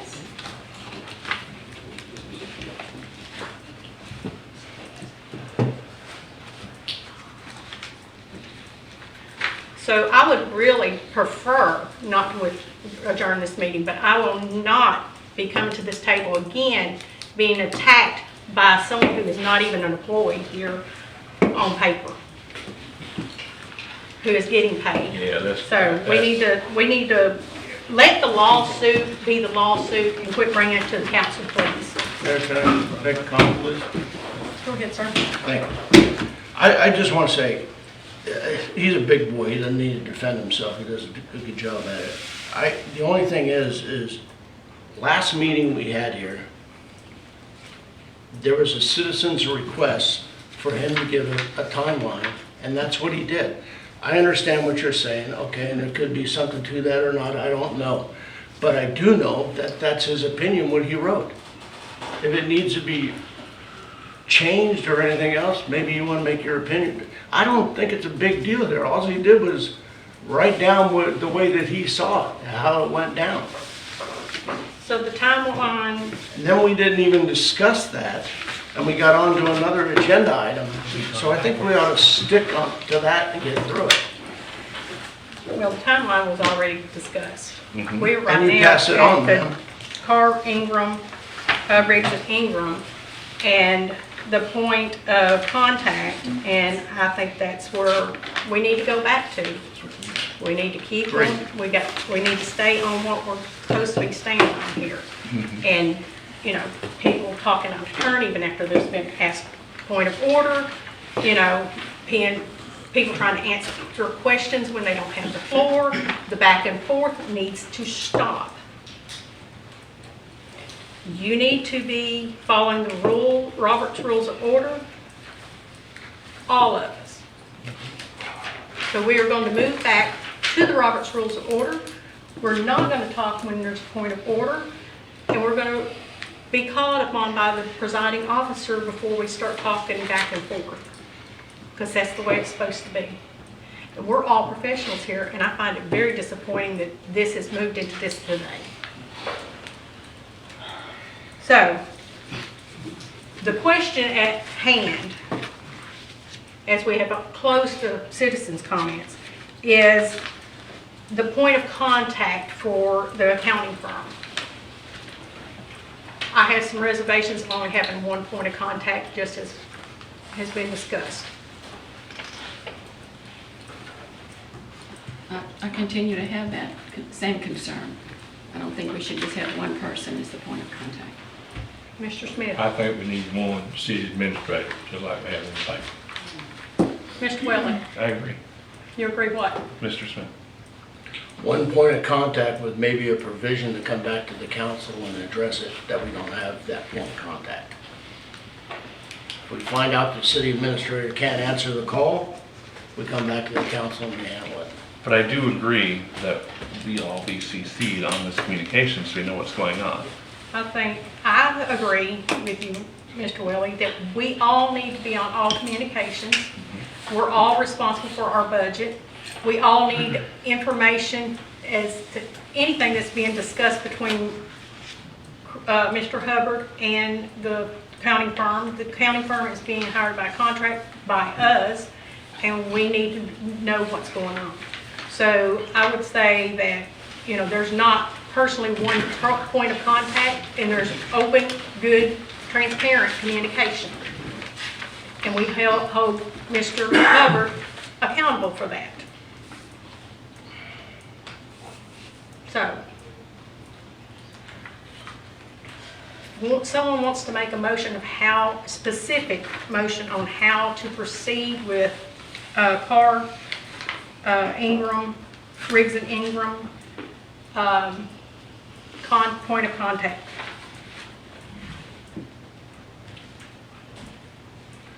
I make a motion, based on what I said earlier, I would make a motion to appoint one point of contact, the city administrator, to Carr, Riggs, and Ingram. In the event he cannot be that contact, that the council would be notified. Second. Okay, Tammy, call the roll. Mr. Smith? Yes. Mr. Wolf? Yes. Ms. Hamilton? Yes. Mayor Miller? No.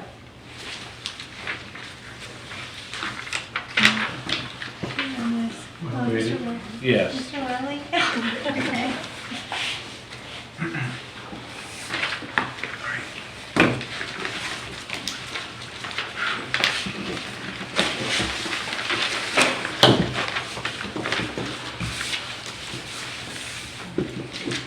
I will be staying in contact with the Riggs one. Carr Riggs. Okay, department report. Public Works Department. Wait a minute. I just, one thing, did everybody hear what the Mayor said? After we just made that motion? Yes. Would you mind repeating that? As the charter reads, until the charter does not read that way anymore longer, I will, as Chief Financial Officer of the city, I will keep in contact with our accounting firm of contract, which I signed the contract for. Okay, any other questions? No, ma'am. Okay. All right. Y'all just settle that and have them call me. We're done. It's settled. We're done. I don't have to get permission. All right. Public Works. Mayor, Council, just one thing I'd like to bring up. Next week's Thanksgiving week. The sanitation crew will be off on Thanksgiving Day, so they can eat with their families. So basically, Monday and Tuesday's trash pickup will be regular pickup. Thursdays will be done on Wednesday. So if your trash is normally picked up on Thursday, it will be picked up on Wednesday. And then they will be off on Thursday for Thanksgiving, but they will be back on Friday for regular pickup. So just want to let everybody know, we had a little confusion last week and we tried to get it out, but, so if anybody listening, just remember next week, if your trash is picked up on Thursday, it will be picked up on Wednesday. And Fridays will be on Friday just like normal. That way they can, have the day off with their families. Do you have any other reports for your department? Other than we're getting caught up on a lot of our grass cutting, probably noticed, getting cleaned up different places. Christmas ornaments started going up this week, so we'll be ready after Thanksgiving to kick off Christmas. We'll be getting the Christmas tree set back up down at Parker Park, for the, I think, December 3rd, Chris, December 3rd kickoff. So everything's going along for this time of the year. Bus stop grading? Bus stop grading? Yeah, I was gonna ask you. The Yeah, what? brag about y'all's bus stop break. Oh, Yeah. yes, that's a good thing, I forgot about that. Ms. Hamilton had asked me about, we had the bus stop down at First and Florida Avenue. We put it back over because we didn't want to pay for the great amount of money they wanted to build something to go over it. So we just put the bus stop back on, and Ms. Hamilton had asked me, she was kind of concerned. There is a hole under that. A lot of people did not know that. All these years, it covers the hole up for where all the pipe run together there for the stormwater. So at her request, we took and removed the bus stop and we put down steel grading up under it. And then we placed the bus stop back over the top of it. So now there's absolutely no way, probably a truck could drive through it and they're still not gonna fall in. But we did address that to her, and she's, I think you're satisfied now. I said on it, yeah. And GCUC wanted to charge us $27,000 to do Well, you that. gotta understand though, Ms. Hamilton, when they put their name on the line, it has to be engineered. David can tell you that. They would have had engineered all that and built something specs. What we done will do just as good, nobody will fall in it, and the city, will be covered, so. And so we give special thanks and appreciation to Randy and Josh, who actually. Yes, did this Randy, work. June, and Josh, went down there and they done that. They done it in a really timely manner. We removed it, completely put the grading down, and had it put back on there, and I think they were through by 9:30 that morning. So they did an excellent job on that. It is excellent. Thank you for that Thank you. report. Utility department? I'm gonna talk for Glenn, because Glenn's not feeling well this morning. So, as far as just a few highlights from the utility department this past month is, one of my favorite things are new installations. There were 9 new installations this past month, so that's more revenue for the city there. We had 318 rereads for the month, 154 locates, 72 lift station checks, and 10 lift station pumps that had to be repaired. The biggest news for the utility department is the consent order was released. We are no longer under a consent order. FDEP released us from that. It was a great job from Glenn and all his guys in the utility department. Outstanding work getting out from underneath that consent order. But Glenn wanted to make sure that I let everybody know that a lot of the other employees in the Public Works Department assisted in doing everything that was necessary to get that accomplished. So, like everything else we do here at Mexico Beach, it was a team effort, and but just a really, really good job by our utility department guys and Public Works people in general. So appreciate y'all. Another thing to be aware of when it comes. Excuse me just a minute. Yeah. That consent order, how many years had that been going on? At least 10? How many Was it years? 10? 2016. 2016. Thank you.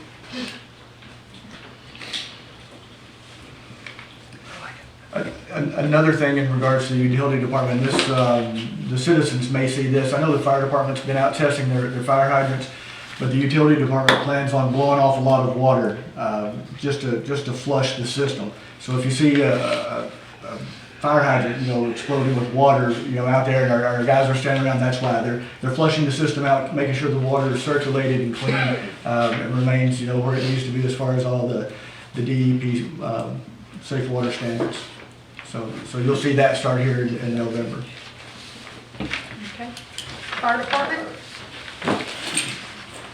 Mr. Walker?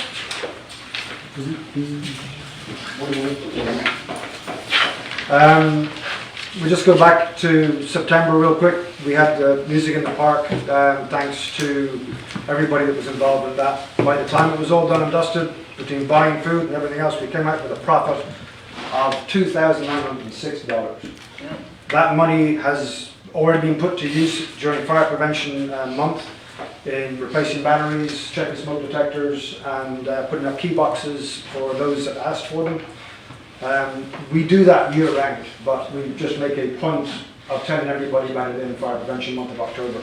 So if you do know of anybody that does require smoke detectors, batteries being checked, and so on and so forth, or they want one of those key boxes that we put up so that we can make entry in an emergency, please let us know.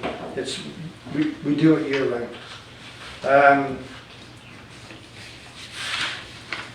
The biggest move I have is, I think in May, I found a ladder truck. But it's a big May, but I have to move quickly. These things are literally like hen's teeth, and I've never found a hen's tooth yet.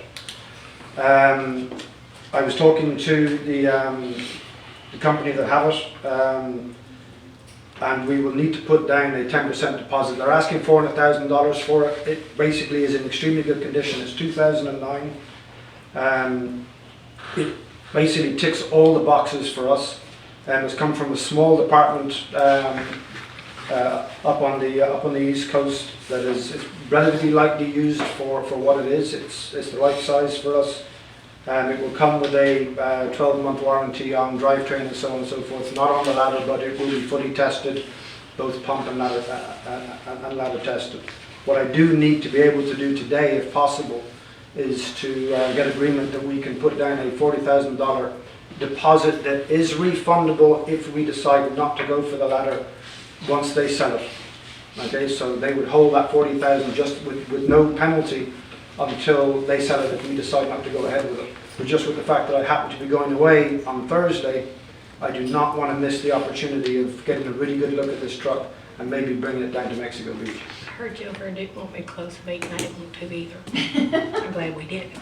Sorry, I missed that. I said, I heard you over there not wanting to close the meeting. I No, definitely exactly, understand, yes. because No, we really need, this to these me, are important if things. we miss this right now, Yeah.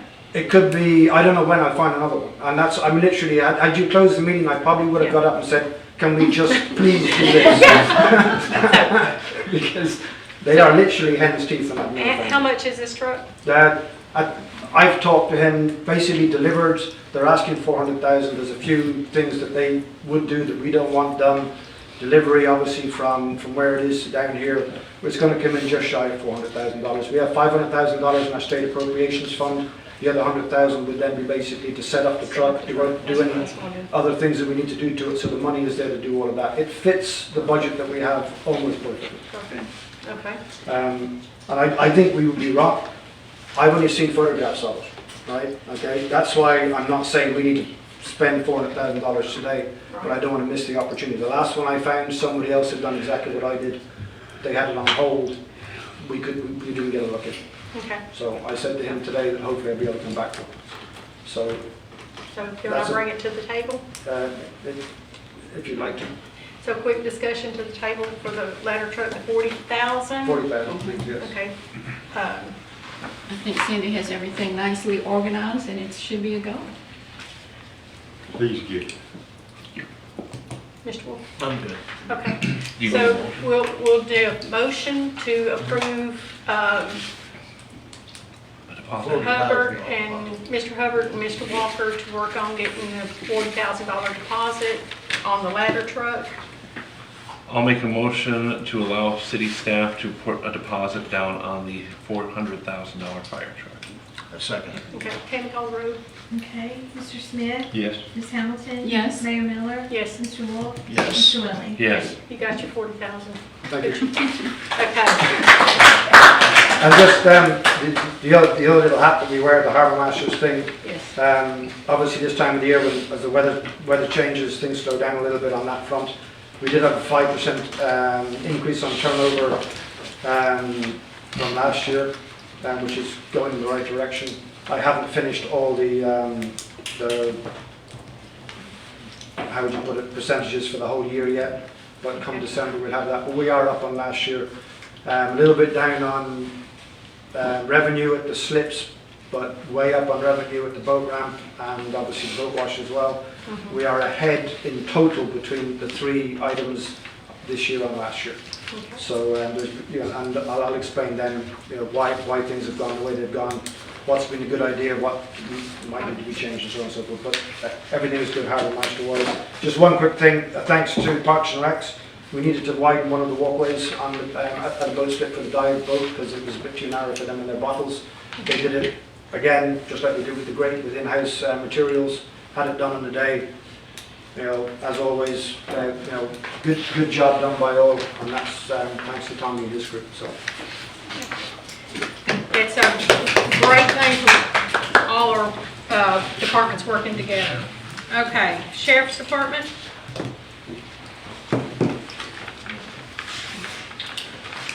Not a lot to go on today and everything, but we do have the turkey trot coming up on Thanksgiving Day. We get up with Miss Kimberly about signing up for that, and it's 5K and short trip, early morning, get it over with, get it done, and move on about our business. But got to make some room before we go eat. December 3rd with the Christmas tree lighting, we also have the golf cart parade. And you see Miss Tracy Gaddis on that for applications and things like that to get in the golf cart parade. It was wonderful last year. We're hoping for an even better one this year. Right before Thanksgiving, we'll have our full-time person. We won't have a rotating person in. He'll be coming in. He's just got through with his training, do his checkoff rides the week before. And Ty Van Heerden will be coming here to Mexico Beach as a permanent fixture, as a deputy. Okay.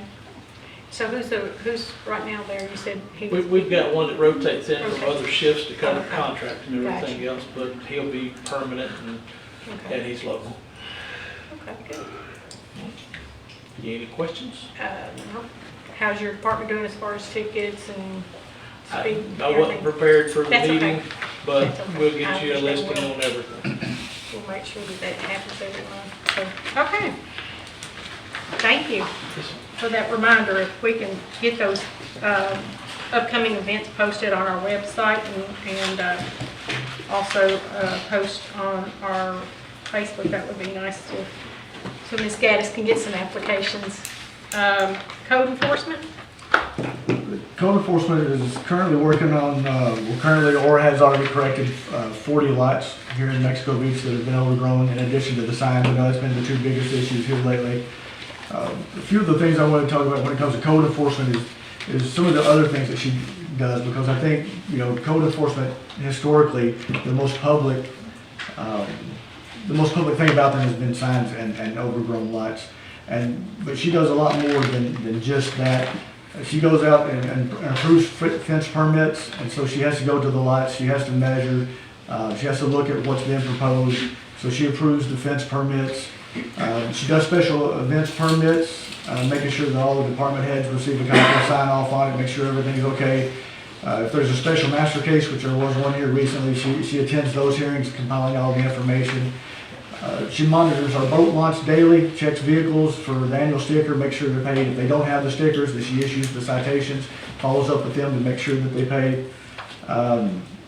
And she covers our front office. Like whenever the ladies that generally cover the front office accepting payments or answering the phone, whenever they go to lunch, she helps cover there. So her job is very varied and spread around. And even whenever she's working on the code enforcement issues, like the signs and especially the overgrown lights, a lot of the things that she does require mailing to property owners who aren't here, like the overgrown lights.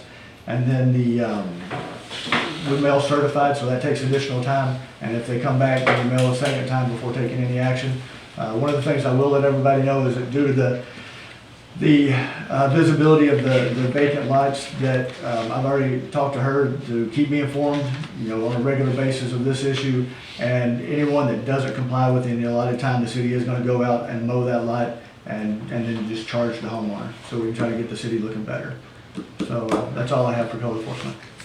So Chris, can in the future you give us have her give us a detail, how many tickets, how many things she's done as far as lots, and like they used to do. We used to have these numbers all the time on a regular basis. I have something. Yeah, go ahead. On code enforcement, many citizens have expressed disappointment in the fact that we have not enforced what we said we would on the signs. You said October 25th, the signs would be taken down that were on vacant lots and right-of-ways. That has not been done. Although Kathy did have time to go to a home that had a sign up for 2 years since Biden came in office and tried to remove their sign, the Cox family, where it said, "My dog is smarter than Biden." She had time to remove that, but she didn't have time to go down the street to remove a sign that was almost on the street itself, clearly on the right-of-way. Didn't have time to do that, but was taken down, that sign. So, I'm very concerned and very disappointed that that was not enforced. That is an ordinance, and it was not enforced. Okay. If you or any citizens are complaining to you, if you could have them contact me or contact Kathy direct, but contact me. Seems like that's been done, but it still hasn't, the action hasn't been taken. Okay. Well, I'm just asking you, if you see, or if citizens contact you, have them contact me direct. And when they do, then what's your action? Because it just doesn't seem like it happens. But we hope to get out there and do it, but you gotta understand that. Do you think we need extra support? I know Kathy has had some hip issues, but does she need some supplement? As her supervisor, do you need to supply her with extra staff so that she can do her job adequately? That's what I'm hearing from citizens. Okay. Chris, I asked you earlier, probably in the last week or so, about the signs for contractors being up way before the 60-day LDC says. And I asked in May, I asked Kathy myself when I came in May, because I had people complaining already, I hadn't been in office but a few weeks, about signs being up on properties that did not, were not being built on at all. One on the left-hand side before you get to the, where they sell, rent out the equipment now. It's on that other lot, said that even in the future of being built on, there's a sign there. And then up on, across 8th Street, there's a J. Warren sign, and I think it's a camper lot for rent or camper something. I didn't read it. It's just a for sale sign. It's been on the phone, next to the phone post for weeks now. And anyway, when I asked you, was Mr. Warren building Toucans back with the next 60 days, you told me no. That sign is still there today. I don't know if Warren is building Toucans or not. It might be the If it's not, it don't need to be on Toucan's property. And what is the engineering company, CSI? SCE, yeah. SCE has put up a sign there since then. So you told me they weren't building in the next 60 days. Now we have 2 signs there, plus another for sale sign in front of that phone post. So I can see why citizens are complaining. Well, you made your complaint to me on Thursday afternoon, so. Yeah, it was last week, yeah. Yeah. So. But I made the complaint way before that too, in May and June and July, and then you in August, and now September and October, and we move on to December, November, we're gonna move into December, so it's been there for a long time. And it keeps adding to the concerns. We'll address these issues. Okay. All right, so you're on. Staff report, Mr. Hubbard. One of the things from the last meeting is the council had directed me to send in a state appropriations request in order to rehab our parks. I just want to let everybody know that that was accomplished. So that is at the House. I'll still need to do the Senate request to get that taken care of, but we did beat the deadline for the House. Secondly, we had a situation occur with our trim notice. And when I say situation, we made a mistake. I'll take the blame for it because I based our trim wording on the previous year. I don't know if the state has changed their requirements, but whenever we adopted our millage rate, we adopted it at 5.99, and the state wants us to go out 4 decimal points after that. And so we're going to have to redo our hearing to adopt the millage rate. We only have 15 days of doing that from the time that we received the letter. So due to the issue of having to get it advertised in the newspaper, as well as hold the public hearing, and just like before, we have to have the public hearing within 5 days of it being in the newspaper. And then with Thanksgiving next week, we took the command decision, or I should say I took the command decision there at City Hall to go ahead and schedule this meeting for Monday, just to make sure that everything is available. So Monday at 2 o'clock, this will be the only thing on the agenda, and it will allow us to have the hearing again on our millage rate. Are they gonna allow you a 2 o'clock meeting instead of 5? I don't think so. I'll have to check. I mean, Because they require 501.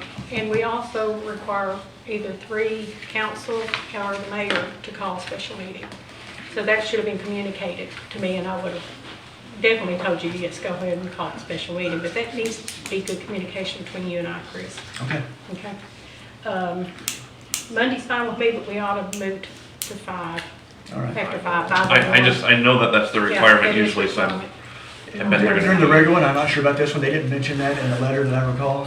Tammy, do you remember anything on time? I think that's I state would do it statute. just, I would do it, yeah. Yeah, it's state Okay. statute.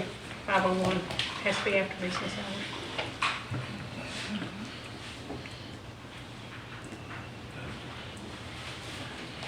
That's this Monday, this coming Monday. Yes, ma'am. Thank you. This coming? Yeah, the coming Monday. I thought you were going to, sorry, 27. That's Thanksgiving. Right here. I'm gone. 20th. I'm gone, but I can come back. I'll be here. I'm not sure.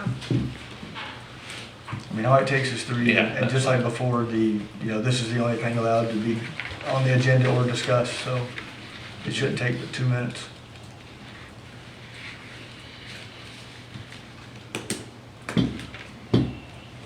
So when did the notice go out?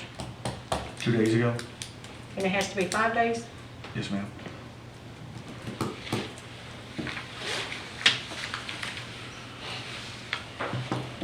If we have 3 here, I mean, there's no reason for you to come back for a 2-minute meeting if you're out of town.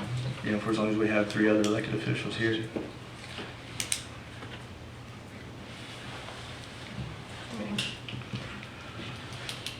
It's just, they're just planning to do a state sale for my mother-in-law's house, and I was gonna help them, but it's not a big deal.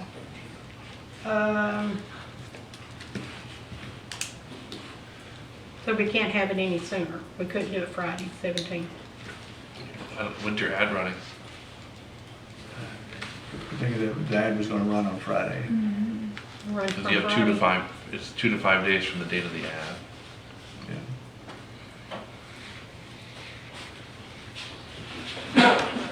Is there a better date for you guys? You said you weren't gonna be here. I leave on We can't do it 17th, I'll Thursday be or back till Friday. the 26th. Okay. Thursday, you can be here. Aiden, you gonna be here? I'm here the 20th and 21st.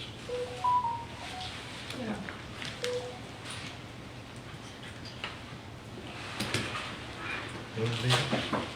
I'm thinking, I don't know. Well, you normally leave, I know you normally leave after Tuesday's meetings and don't come back. That's right. So I'll be here Monday.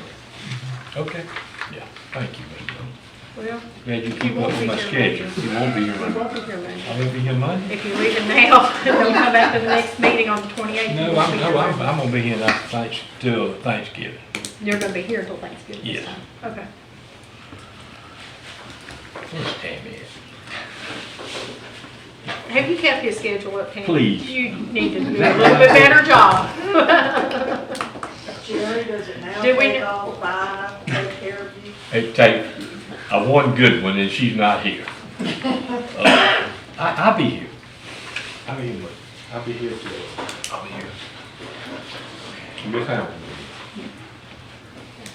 If the mayor and the mayor pro tem is gonna be out of that meeting, then we probably need to appoint somebody to chair the meeting. Ada will do a good job. What do you think, Miss Hamilton? How about thank you? That's right, we gonna thank you. I'll be here, so y'all have to vote. I'll do my civic duty and even drive back if I have to. But I don't think I'll be gone. I mean, it's nothing that my family can't handle. All right. Mr. McCahill, or Mr. Hubbard, anything else? I'm sorry. Well, I have one thing, well, I have two things, but one very serious thing is for the past 2 days I've been dealing with an investigator from FEMA. And people have been complaining to FEMA about, the typical conspiracy theories of people stealing money here and FEMA funds and bids being done wrong and various issues like that. So I want people to know that if you're making complaints like this in order to try to damage the city to help, your political career, your future political career, help the politicians that you support, that one of the things that's going to do is it's going to have a ripple effect in the future.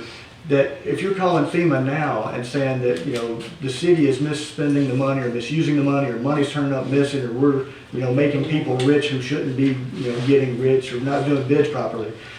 In the future, if a storm hits Mexico Beach, FEMA's going to say, well, we've got all these reports of wrongdoing, so maybe we don't need to, send them all this money. Or maybe, we won't send them money right away because, they obviously couldn't take care of the money before. So we're going to wait until we mobilize, and when we get there in 3 or 4 weeks, then we'll just take the money with us. So if you're making complaints to these other organizations because you don't like something going on here, just realize that it has long-term effects or potential long-term effects. And I just want to put that out there because sometimes people don't think beyond next week, and it could have some very, very bad negative long-term effects on the city. So anyway, there's nothing at the city that is hidden. Anything that you guys want, anything an elected official wants, you can have if you come to the city and ask for it. The only thing you can't have is information covered by the Privacy Act. If you, contact FEMA or another agency, making a complaint, and you've not come talk to me, then I promise you don't have the full story. If you haven't come to City Hall, because I see we have a room full of people here 2 times a month with people wanting information, but I never see anybody at City Hall 5 days out of the week. All your answers are right over there. Nobody's hiding anything. Nobody's keeping things secret. Like I said, the mayor, all the elected officials, the citizens, anything you want that's not covered by the Privacy Act, you can have. Guaranteed.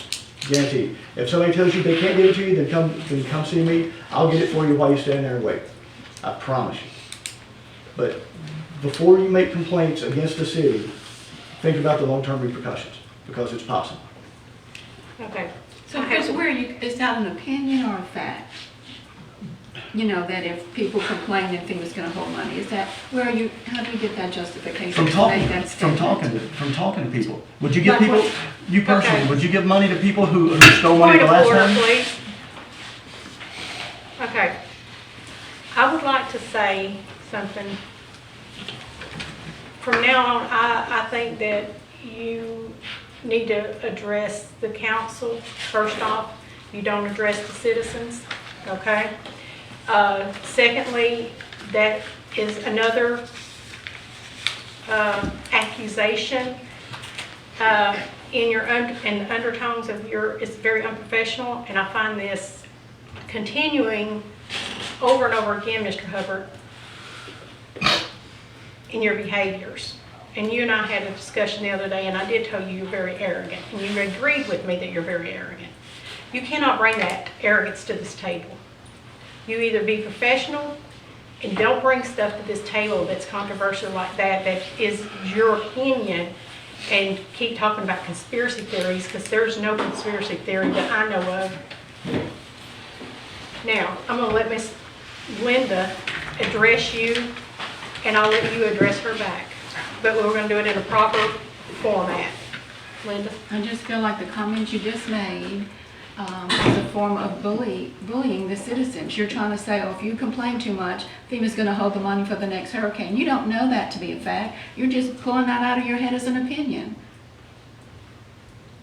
Your turn. You get to defend that statement. I got no comment. I have a question. Mr. McCahill, did you advise your client?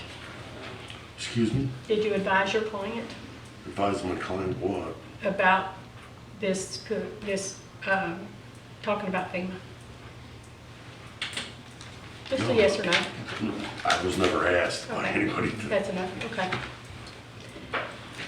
I didn't know that was happening. Well, Hubbard's not Mr. Cahill's client. counsel us. Exactly, that's my point, when he keeps giving him legal advice. I was never giving anybody legal advice. I don't know what you're talking about. Mr. McCahill, you said at this table, your job at this table is to give the council legal advice, and there's been several times you've given the administrators legal advice. I So- said today that I would caution anyone here at this table to discuss anything that had anything that might have something to do with the lawsuit that is currently pending. Yeah, That's all I the said. 4 of us are being sued. That's what I think a lot of Yeah. you don't understand. The Yeah. 4 of us, not the 3, 4. And not the city administrator. So, I then- cautioned anyone at the Okay. table that I would be careful about talking about issues that may be involved in that litigation. That's all I said. Okay. Today, go ahead. The thing I picked up what Chris said, and I don't know, him and Miss Hamilton, I understand what she's come back and said, but I think, to me, he said to the citizens, which, you know, it's his turn to speak. So, he said that if you had a problem, come to City Hall. And he would get it for you. He can advise us to have citizens, I mean, he can talk, but he doesn't need to be talking to the citizens, and it's not On appropriate. his staff report, and like me, he would have a right to But anyway, speak. yeah, he did. Okay, happy. You have anything? Are we on council comment? No? Okay. Any comments? Okay. Mr. Wolf? Right about Okay. this subject. Thank you. Good, thank you. All right. Chris, you said you had one more? Nah, that's good. I'm done. Okay. Mr. McCahill, anything? No, ma'am. Now we're at his council. Start over here. Mr. Smith, do you have any council concerns or anything you want to address? I do one thing, I noticed we have a lot of people playing at our park, or at my park, so. One of the, you're talking about under the poles? Yes, Okay. a lot of people's coming, and, one of my neighbors' dog, I know this ain't. It's okay. It's your I'm moment. I'm a dog person, but she, her dog won first or second place at something. The lady that works at the, I can't. Angel. Angel, thank you, Tammy.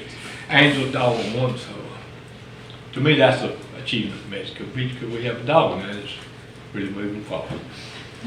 And it's a smart dog. Thank you. Smart dog, right, Steve? That's right, dogs are important. I got one. I'm good. Yes, sir. The only thing I have is we as a council continue to violate our resolution establishing our meeting agendas. Can we get this resolution brought back and rewritten? Because every meeting our agenda is different, and we have a resolution that tells us how it's supposed to be. So either we change the resolution or go back to how it's written.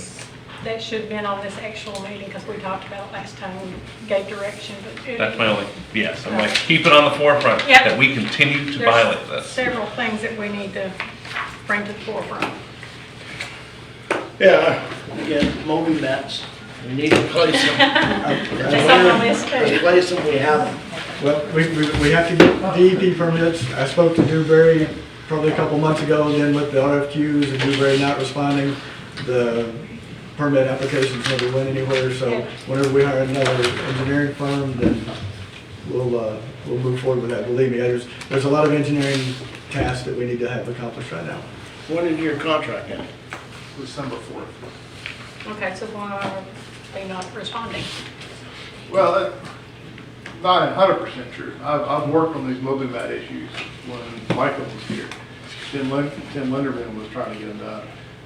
I worked with Kimberly, yeah, sorry. I've contacted DEP, and they told me basically they will not allow them to go any further seaward than the front end, which is basically where the walkovers end right now, which is where the ramp at Sunset Park ends right now. So what I told them was, the initial place they wanted to put them was from the end of Sunset Park toward the water. Can't do that. I said, give me another location where you want to put it. Kimberly suggested on 37th Street with North Piers getting redone. And so I went back to DEP with that, but basically he said, you know, you've got to do the application. You've got to give them a permit. They're not going to give us any definite answer until we do a permit, which is fine, but for us to do the permit, part of the application for the CCL is you have to have an updated survey. And then we've got to go through a bunch of different hoops we got to jump through. So it's probably going to be around $7,500 for the permit application. So, I mean, if the city wants to give us a definite location where they want to try to put them, we can submit that and move forward. No guarantee it's going to happen. Yeah, I apologize to David. I didn't mean to make it sound like, you No, know, he no, hadn't you're contacted me at all, but Yeah. there has been communication back and forth. It's just the actual permit itself, the application process hasn't started yet. Can we call, can we call Port St. Joe and see how their process went and maybe see how they got it done? Well, if you look, you talking Gulf County District right now? Yeah, I know. Their mats start from basically the right of way on 98.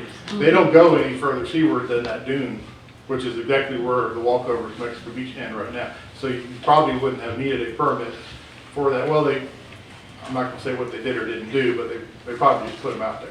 But because it's not going any further than that front dune, no one ever pushing an issue.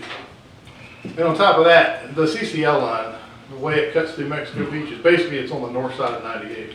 So everything from that line in needs a permit, no matter what you do. And the beach is a little different as it moves. Yeah, and it kind of meanders a little bit more as you get down toward Old Canal Parkway, it kind of cuts in some. But, So it would benefit us to find an area that's close to 98 sand-wise going back towards the dune? Parking is what we got to realize there on that Moby map. Like, that's why we had Sunset Park, and that's why Kimberly, that's here, we have parking, handicap parking, that's the reason why. So we just can't pick but just a few places. Yeah. And it's not that this don't happen over this. I thought they done applied for it when Mario was here. Well, We've heard a lot about that, so. I got a copy of the application that Mario signed, and it was incomplete. So the DEP probably just didn't do anything with it because it was incomplete. It didn't have the survey, it didn't have the certifications. It was just basically, we want to put a Moby mat down, Mario gets it. Yeah, and I want to make sure that everything's done properly as far as the permitting is concerned, instead of, you know, potentially just going out and laying them on the ground, because, you know, we've got two very big projects that we're gonna need DEP's approval on, the pier and the jetties. And so the last thing we want to do right now is upset DEP. Okay. I mean, in the meantime, you can use them. If you've got anywhere else around the city you need to stabilize the ground for handicap access in one of the parks or something, you can use them there until the DEP, you got to decide what you want to do on the beach side and then move them if you need to. Kimberly, she spoke to Panama City, and I think they had some issues with just getting covered up with sand, and so they eventually just pulled them up.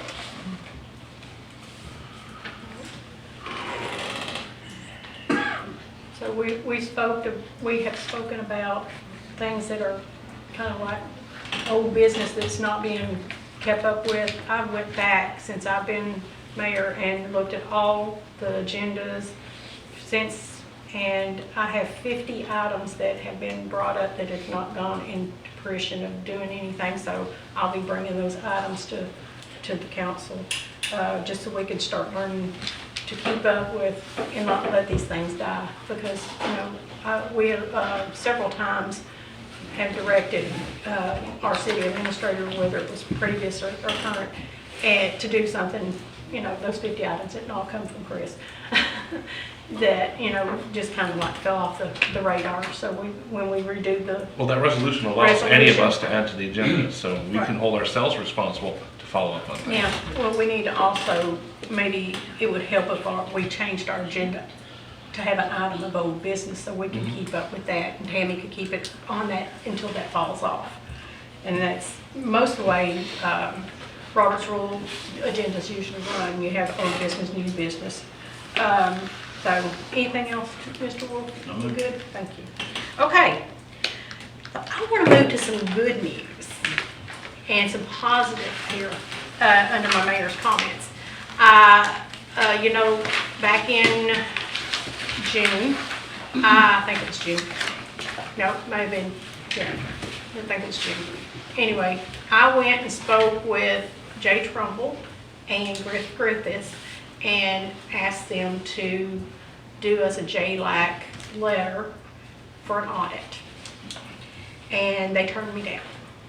They then, I came back to council, Mr. Welly opened it up, and I seen an opportunity here for the council to approve and ask for that. So we did. I waited a couple weeks, didn't hear any movement, so I'll send out those letters to Trumbull and Griffiths. And I got notification that they're moving that to JLAC's agenda on December 11th. So we have made some progress. Now, I don't know where to go from their agenda. At least we have someone standing up for Mexico Beach, our representative and senator, standing up for us and going to ask for our JLAC audit. And I think that's wonderful news. All right, citizens' comments? I'm going to kind of switch gears. Your comment about your building department, your building inspector. Let's be clear, because Bo Krill is a building inspector. He is not a licensed building official. But you said that you had a situation where the wrong house was put on the wrong piece of property. It flipped. No, they just flipped, it's the right piece of property, they flipped it, but it made, when they flipped it, too close to the property. Okay. Just to let you know, it's kind of interesting because I used to serve on the PDRB board for Port St. Joe, and we had a similar situation. And there wasn't a notification that went out to the next door neighbor, and so it became a thing. I just really, you talk about the 50 items, I think that's one of the things you really need to look at as a council. It impacts your insurance rates. You're getting a new fire truck, which is great, but these are the things. The other thing that I want to commend you on is your process for a motion, a second, discussion, and citizens to be heard. That is hugely important. The last meeting over in Port St. Joe, we didn't have that happen. And I was a little surprised that the city attorney didn't call. So all those agenda items that were voted on, there was not, when the motion was made and the second was made, and there were items that the public wanted to speak on, and I have witnesses back here to attest to what I'm saying, the mayor did not allow the citizens to speak on agenda items. He held everything, and so then you've got 3 minutes to make your comments on all the agenda items that were already voted on. That should never happen, ever. And so, just again, process is important, and you need to hold everyone that has licenses to make sure that everything be done according to the law and the way the process runs. Thank you. Thank you. I will say to that, all items should have citizens' comment regardless of whether they're just a discussion or they're a voting item.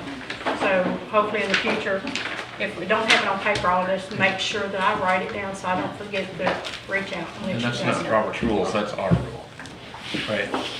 What's that? That's our rule. We allow citizens' comments. Other municipalities and counties don't because we've done it. It doesn't, yeah. Yeah, we've always done it. We've always had citizens' comments. And if it's an agenda item Yep. and it's being voted on, you have to allow the citizens to speak. And I think the council all agrees here that we want to hear from you guys. We want to hear from anyone who has input, wants to give input. And like I said, I'm sorry, there was a couple that didn't have my format on there, so I missed the citizens' comment. Well, Mr. Wolf had resent his thing, and I would do appreciate that too, make things go forward. Yes, sir.